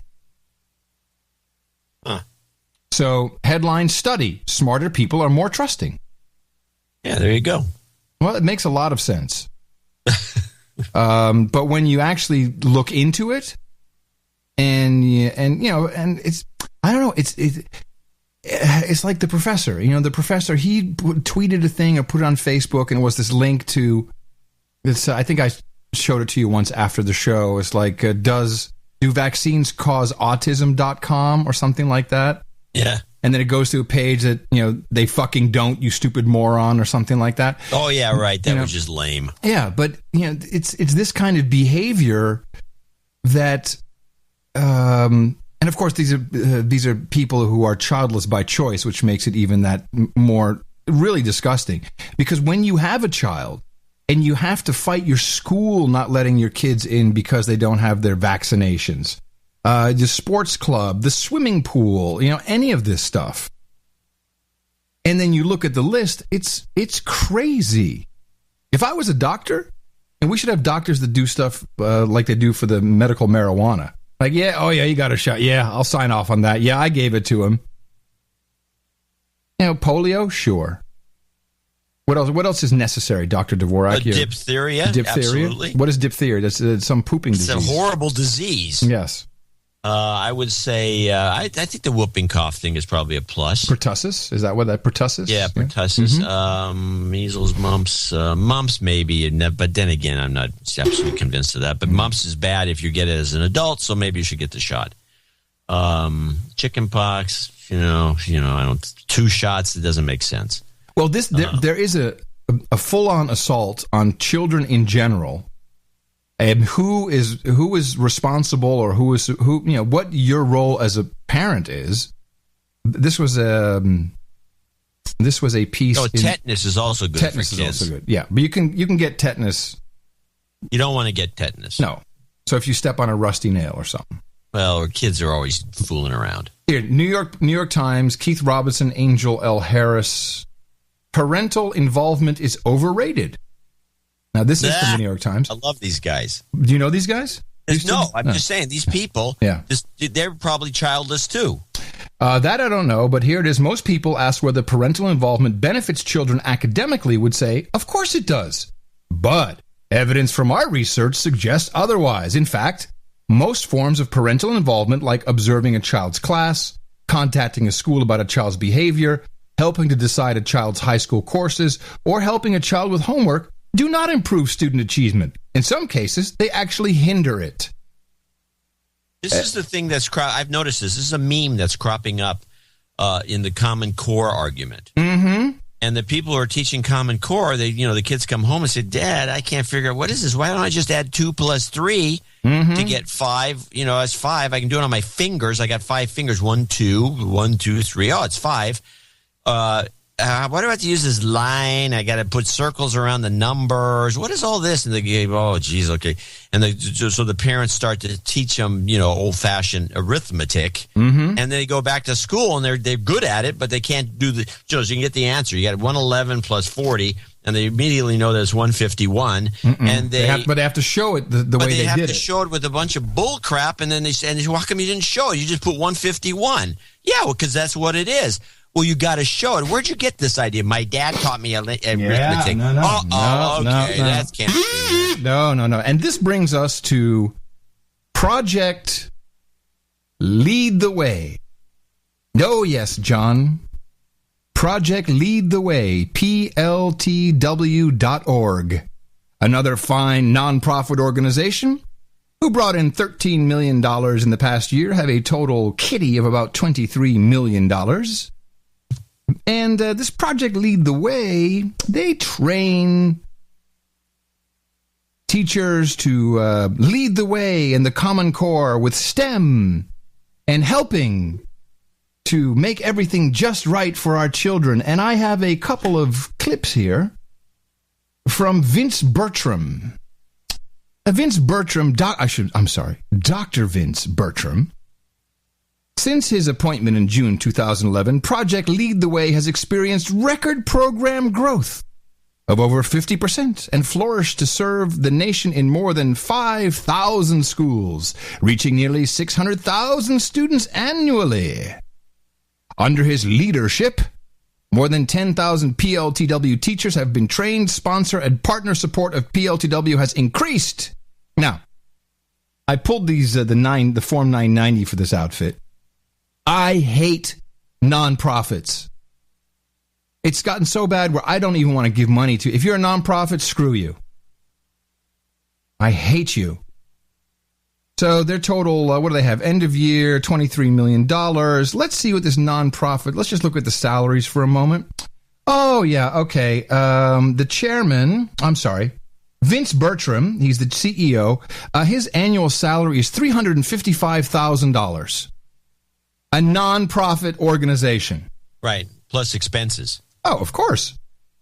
The CFO, 185, the COO, 206, the chief program officer, what are you doing? Okay, 188. Chief development officer, what are you doing? 198.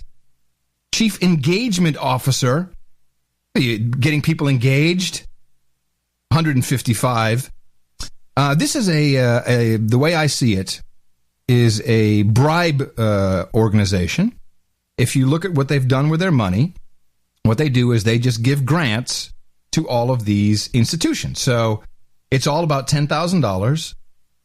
So here's the Abington Heights School District, $10,000.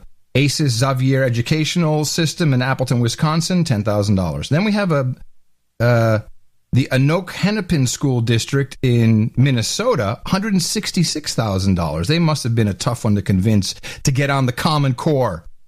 Or whatever it is you're peddling, you creeps. I'm telling you, let's listen to Vince, and we'll find out exactly what he is doing. Project Lead the Way is a mission-driven organization. It's a mission-driven organization. Woo! Yes. Focused on preparing students for this global economy. Preparing them for the global economy. And by the way, when you look at the board of directors, it's all corporate guys. Oh, don't worry. We're getting to that. The statistics we heard at the outset of this committee meeting can be described as nothing else other than a crisis. Crisis. We have a crisis, ladies and gentlemen. A crisis because we need more slaves for our technology companies. We don't want leaders. We don't want writers. We don't want musicians. We don't want poets. No, we need slaves. In America. And it's going to require all of us working together to solve it. Yes. We're the leading provider of STEM education for middle and high schools across the country. That's right. They are a leading provider. We are in all 50 states, including the District of Columbia. And in 2013, we'll be in over 5,000 middle and high schools with over 500,000 students engaged in our program. In 2014, we will introduce an elementary school program as well. We'll get them while they're young. Provide a K-12 solution, as well as introduction of computer science and software engineering. Yeah, we need a K-12 solution, John. This guy walked right out of a VC meeting.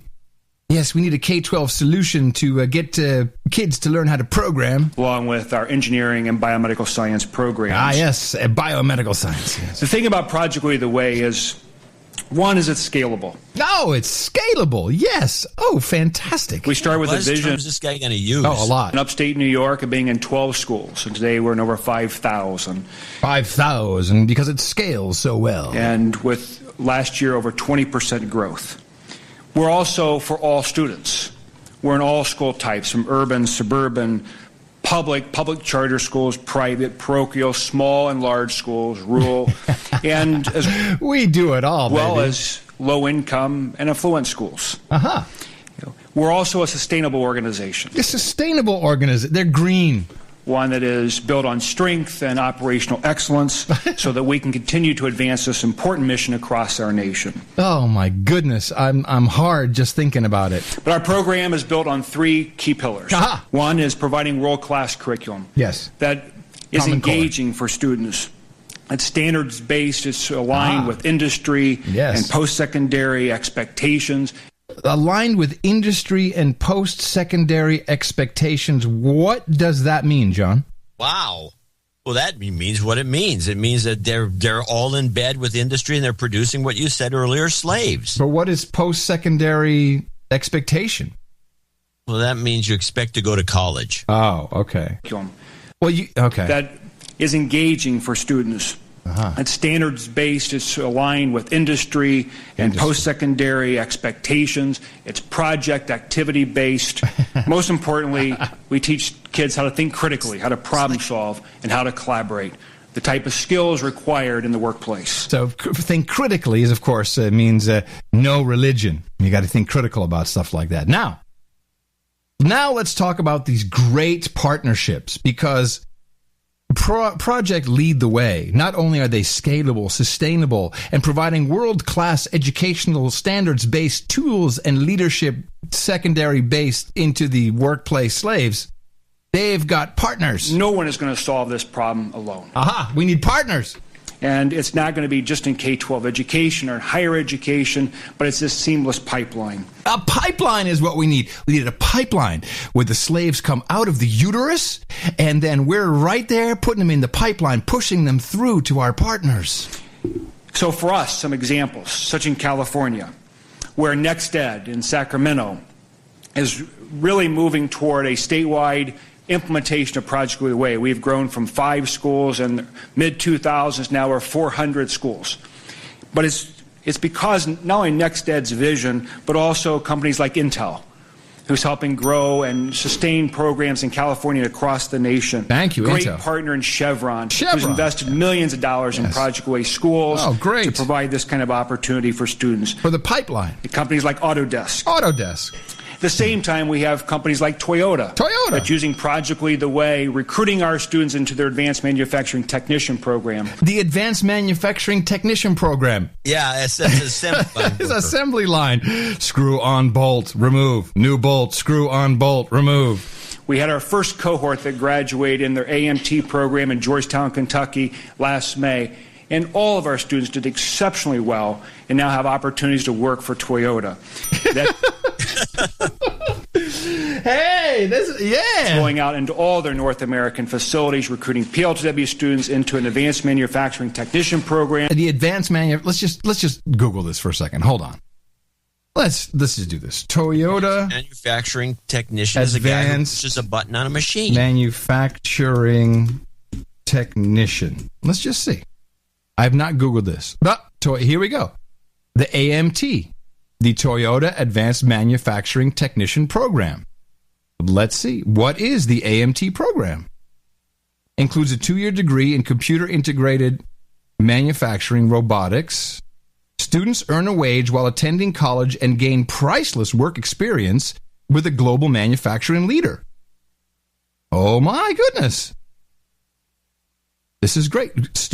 Graduates hired by Toyota have the potential to earn as much as $64,000 yearly, plus excellent benefits.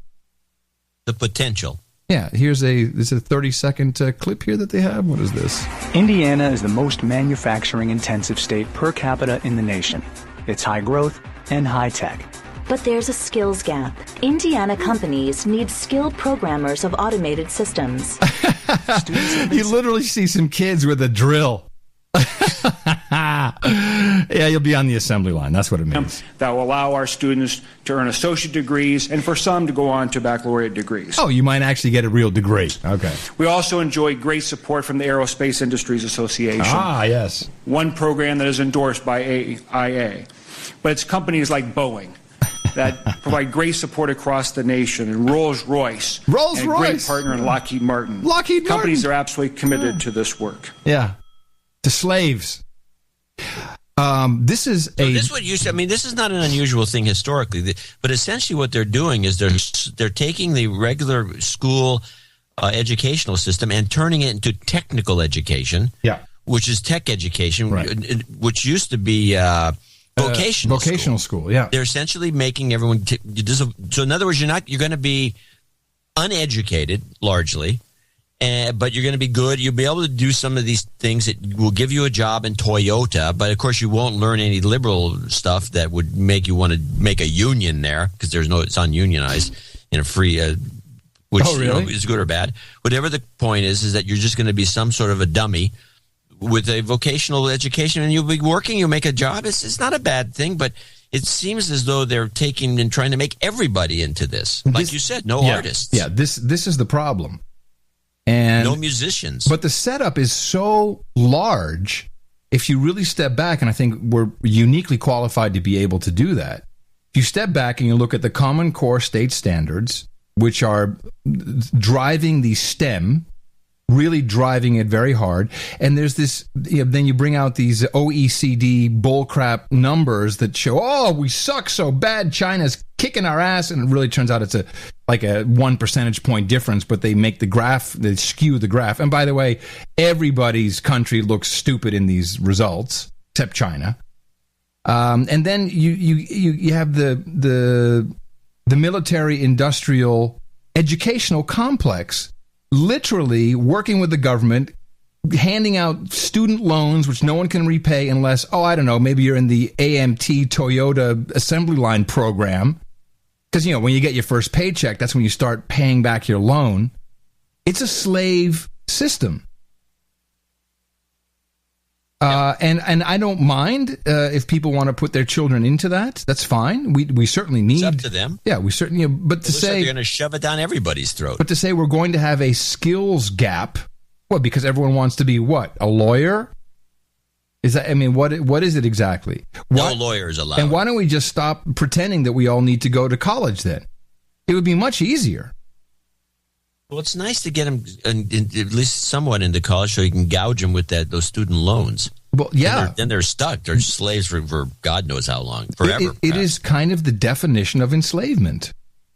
Well, you said this is the only way you can go, and the only way you can go is you have to follow Project Lead the Way, and then Lead the Way leads you right into a program where you're going to have to pay for this. One way or the other. It's okay. I mean, if that's what we all agree on. But is that not this stuff? This is being snuck in the back door. Well, I don't. And it's using Common Core to be the shoehorn, and they don't want anybody talking to their kids. I mean, there's a lot of negative things about this. I see. You can't teach your kid anything yourself. Give the kid to the state. Let the state determine. They end up. We believe this kid should be working for Toyota, and then have in Kentucky. Yeah, and have a consistent program to make homeschooling look like religious nut jobs. Yeah, which, by the way, being a homeschooler, we did a lot of research. And the number of religious nut jobs is really a minority. The homeschooling world is about a quarter Christians, a quarter Muslims, a quarter Jews, and a quarter secular. And it's pretty evenly balanced, and they all work together well. I mean, it works fine. It's not a bad system at all. But the Christian group is the one that they keep focusing on because some of them make a lot of noise or whatever. Nobody ever talks about the other ones. No. All right. Well, I do have a kind of an interesting clip about. We got to get out of here, man. What are we doing? This is way too long. We got one more thing to do. All right. Yeah, I know. We've gone overtime. I want to announce to the affiliates that will be going overtime. We're going overtime beyond our time. That's right. Your local news will be starting later because of the length of this broadcast, and it's all Ellen's fault because she had to do another one of those selfies. Exactly. So I'm going to look into this. We'll talk about it on the show after next. And this is Cafe Impact. I want you to tell me what you think. Okay, here we go. Touch and how you engage with the person that you are trying to, quote unquote, transform their life is huge. Our social entrepreneurs are people who have been on the front lines of social change. I've learned so much from talking with them. This is Cafe Impact, and I'm Jonathan Lewis. Be prepared to grow yourself. Don't get into this business thinking that you know everything and that you are coming to help someone else transform their lives. Into what? Being you? Are you really someone that they want to transform into? You have to be prepared to grow and transform yourself if you want to get into the game of transformation. It's kind of like the oxygen mask thing, like in a plane where they say put your own oxygen mask on before you help others that are sitting next to you. I have a lot of people who come to me who say, oh, I want to work for you, and their social skills are really not yet there. Mm-hmm. And it's not because they're not good and wonderful people, but it's because they haven't done a lot of personal work on, like, what do I love? What am I good at? Who am I? I mean, I spend a lot of time. I might shoot myself before we get to the end. Do I? What exactly is going on here? I was going to actually premise this with, I want to see how much of this you can take. Well, I got through 1 minute and 6 seconds of it. This is an operation called Cafe. It's a bunch of series of interviews on Cafe Impact. You can look it up later because we're finishing the show. Mm-hmm. And it is about this whole thing. This all fits in with everything we've been talking about, which is this personal transformation. You've got to change the way you are. We're two a-holes, apparently, who are not into any of this stuff, and we're very skeptical, and this is not a good thing to be. And it's a good thing. I mean, I think that our listeners find it entertaining, but apparently we shouldn't be this way at all. And we'll talk about this more after Easter. Let me listen more here. As you probably know, Jonathan, I go on 10-day silent retreats. I mean, I'm somebody who spends a lot of time just trying. A 10-day silent retreat? He goes on a lot of them, by the way. Yeah, I'd take that. Can I have a 10-day silent retreat? Really? Seriously? That would be nice. To understand my place in the world and how I want my work to impact people. What's an example of a social skill that you find typically lacking? Self-awareness about how you impact other people. For example, you may be required, let's say, to take care of a young boy that has autism. You start realizing that your inability to get them to do what you think is your proper caregiving thing has been screwed up because you're ticked off about something. Oh, man. No. Why are you... Is this what you watch? You're a thrill seeker, my friend. You are. I mean, that's no. I can't listen. We'll talk more about this in the future shows. Yeah, yes. Okay. Meanwhile, the FBI plans to have 52 million photos in its national recognition database by next year. Huh? Yeah. Wear glasses and a hat, or that schnoz thing with the mustache. Yeah. Exactly. All right, everybody. So we have a special clip show brought to you by Ramsey Kane on Sunday that will be published around the regular time. So don't go looking for it beforehand now, y'all. And that'll give everyone an opportunity to catch up. And any donations, all donations that came in for Sunday's show will be discussed on Thursday's show when we'll all be back. It's a big one Hitler birthday day off celebration, where your Toyota is 25% off. Coming to you from FEMA Region 6 here in the capital of the Drone Star State.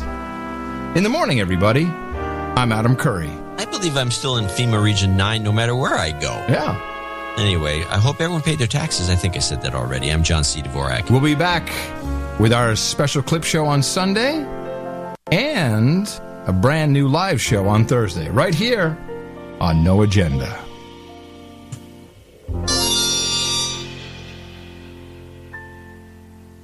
He pulls a knife, you pull a gun. He sends one of yours to the hospital, you send one of his to the morgue. That's the Chicago way. I'm Joe Biden, and thank you for taking the time to listen. Adios, mofo. The best podcast in the universe. Dvorak Org/NA.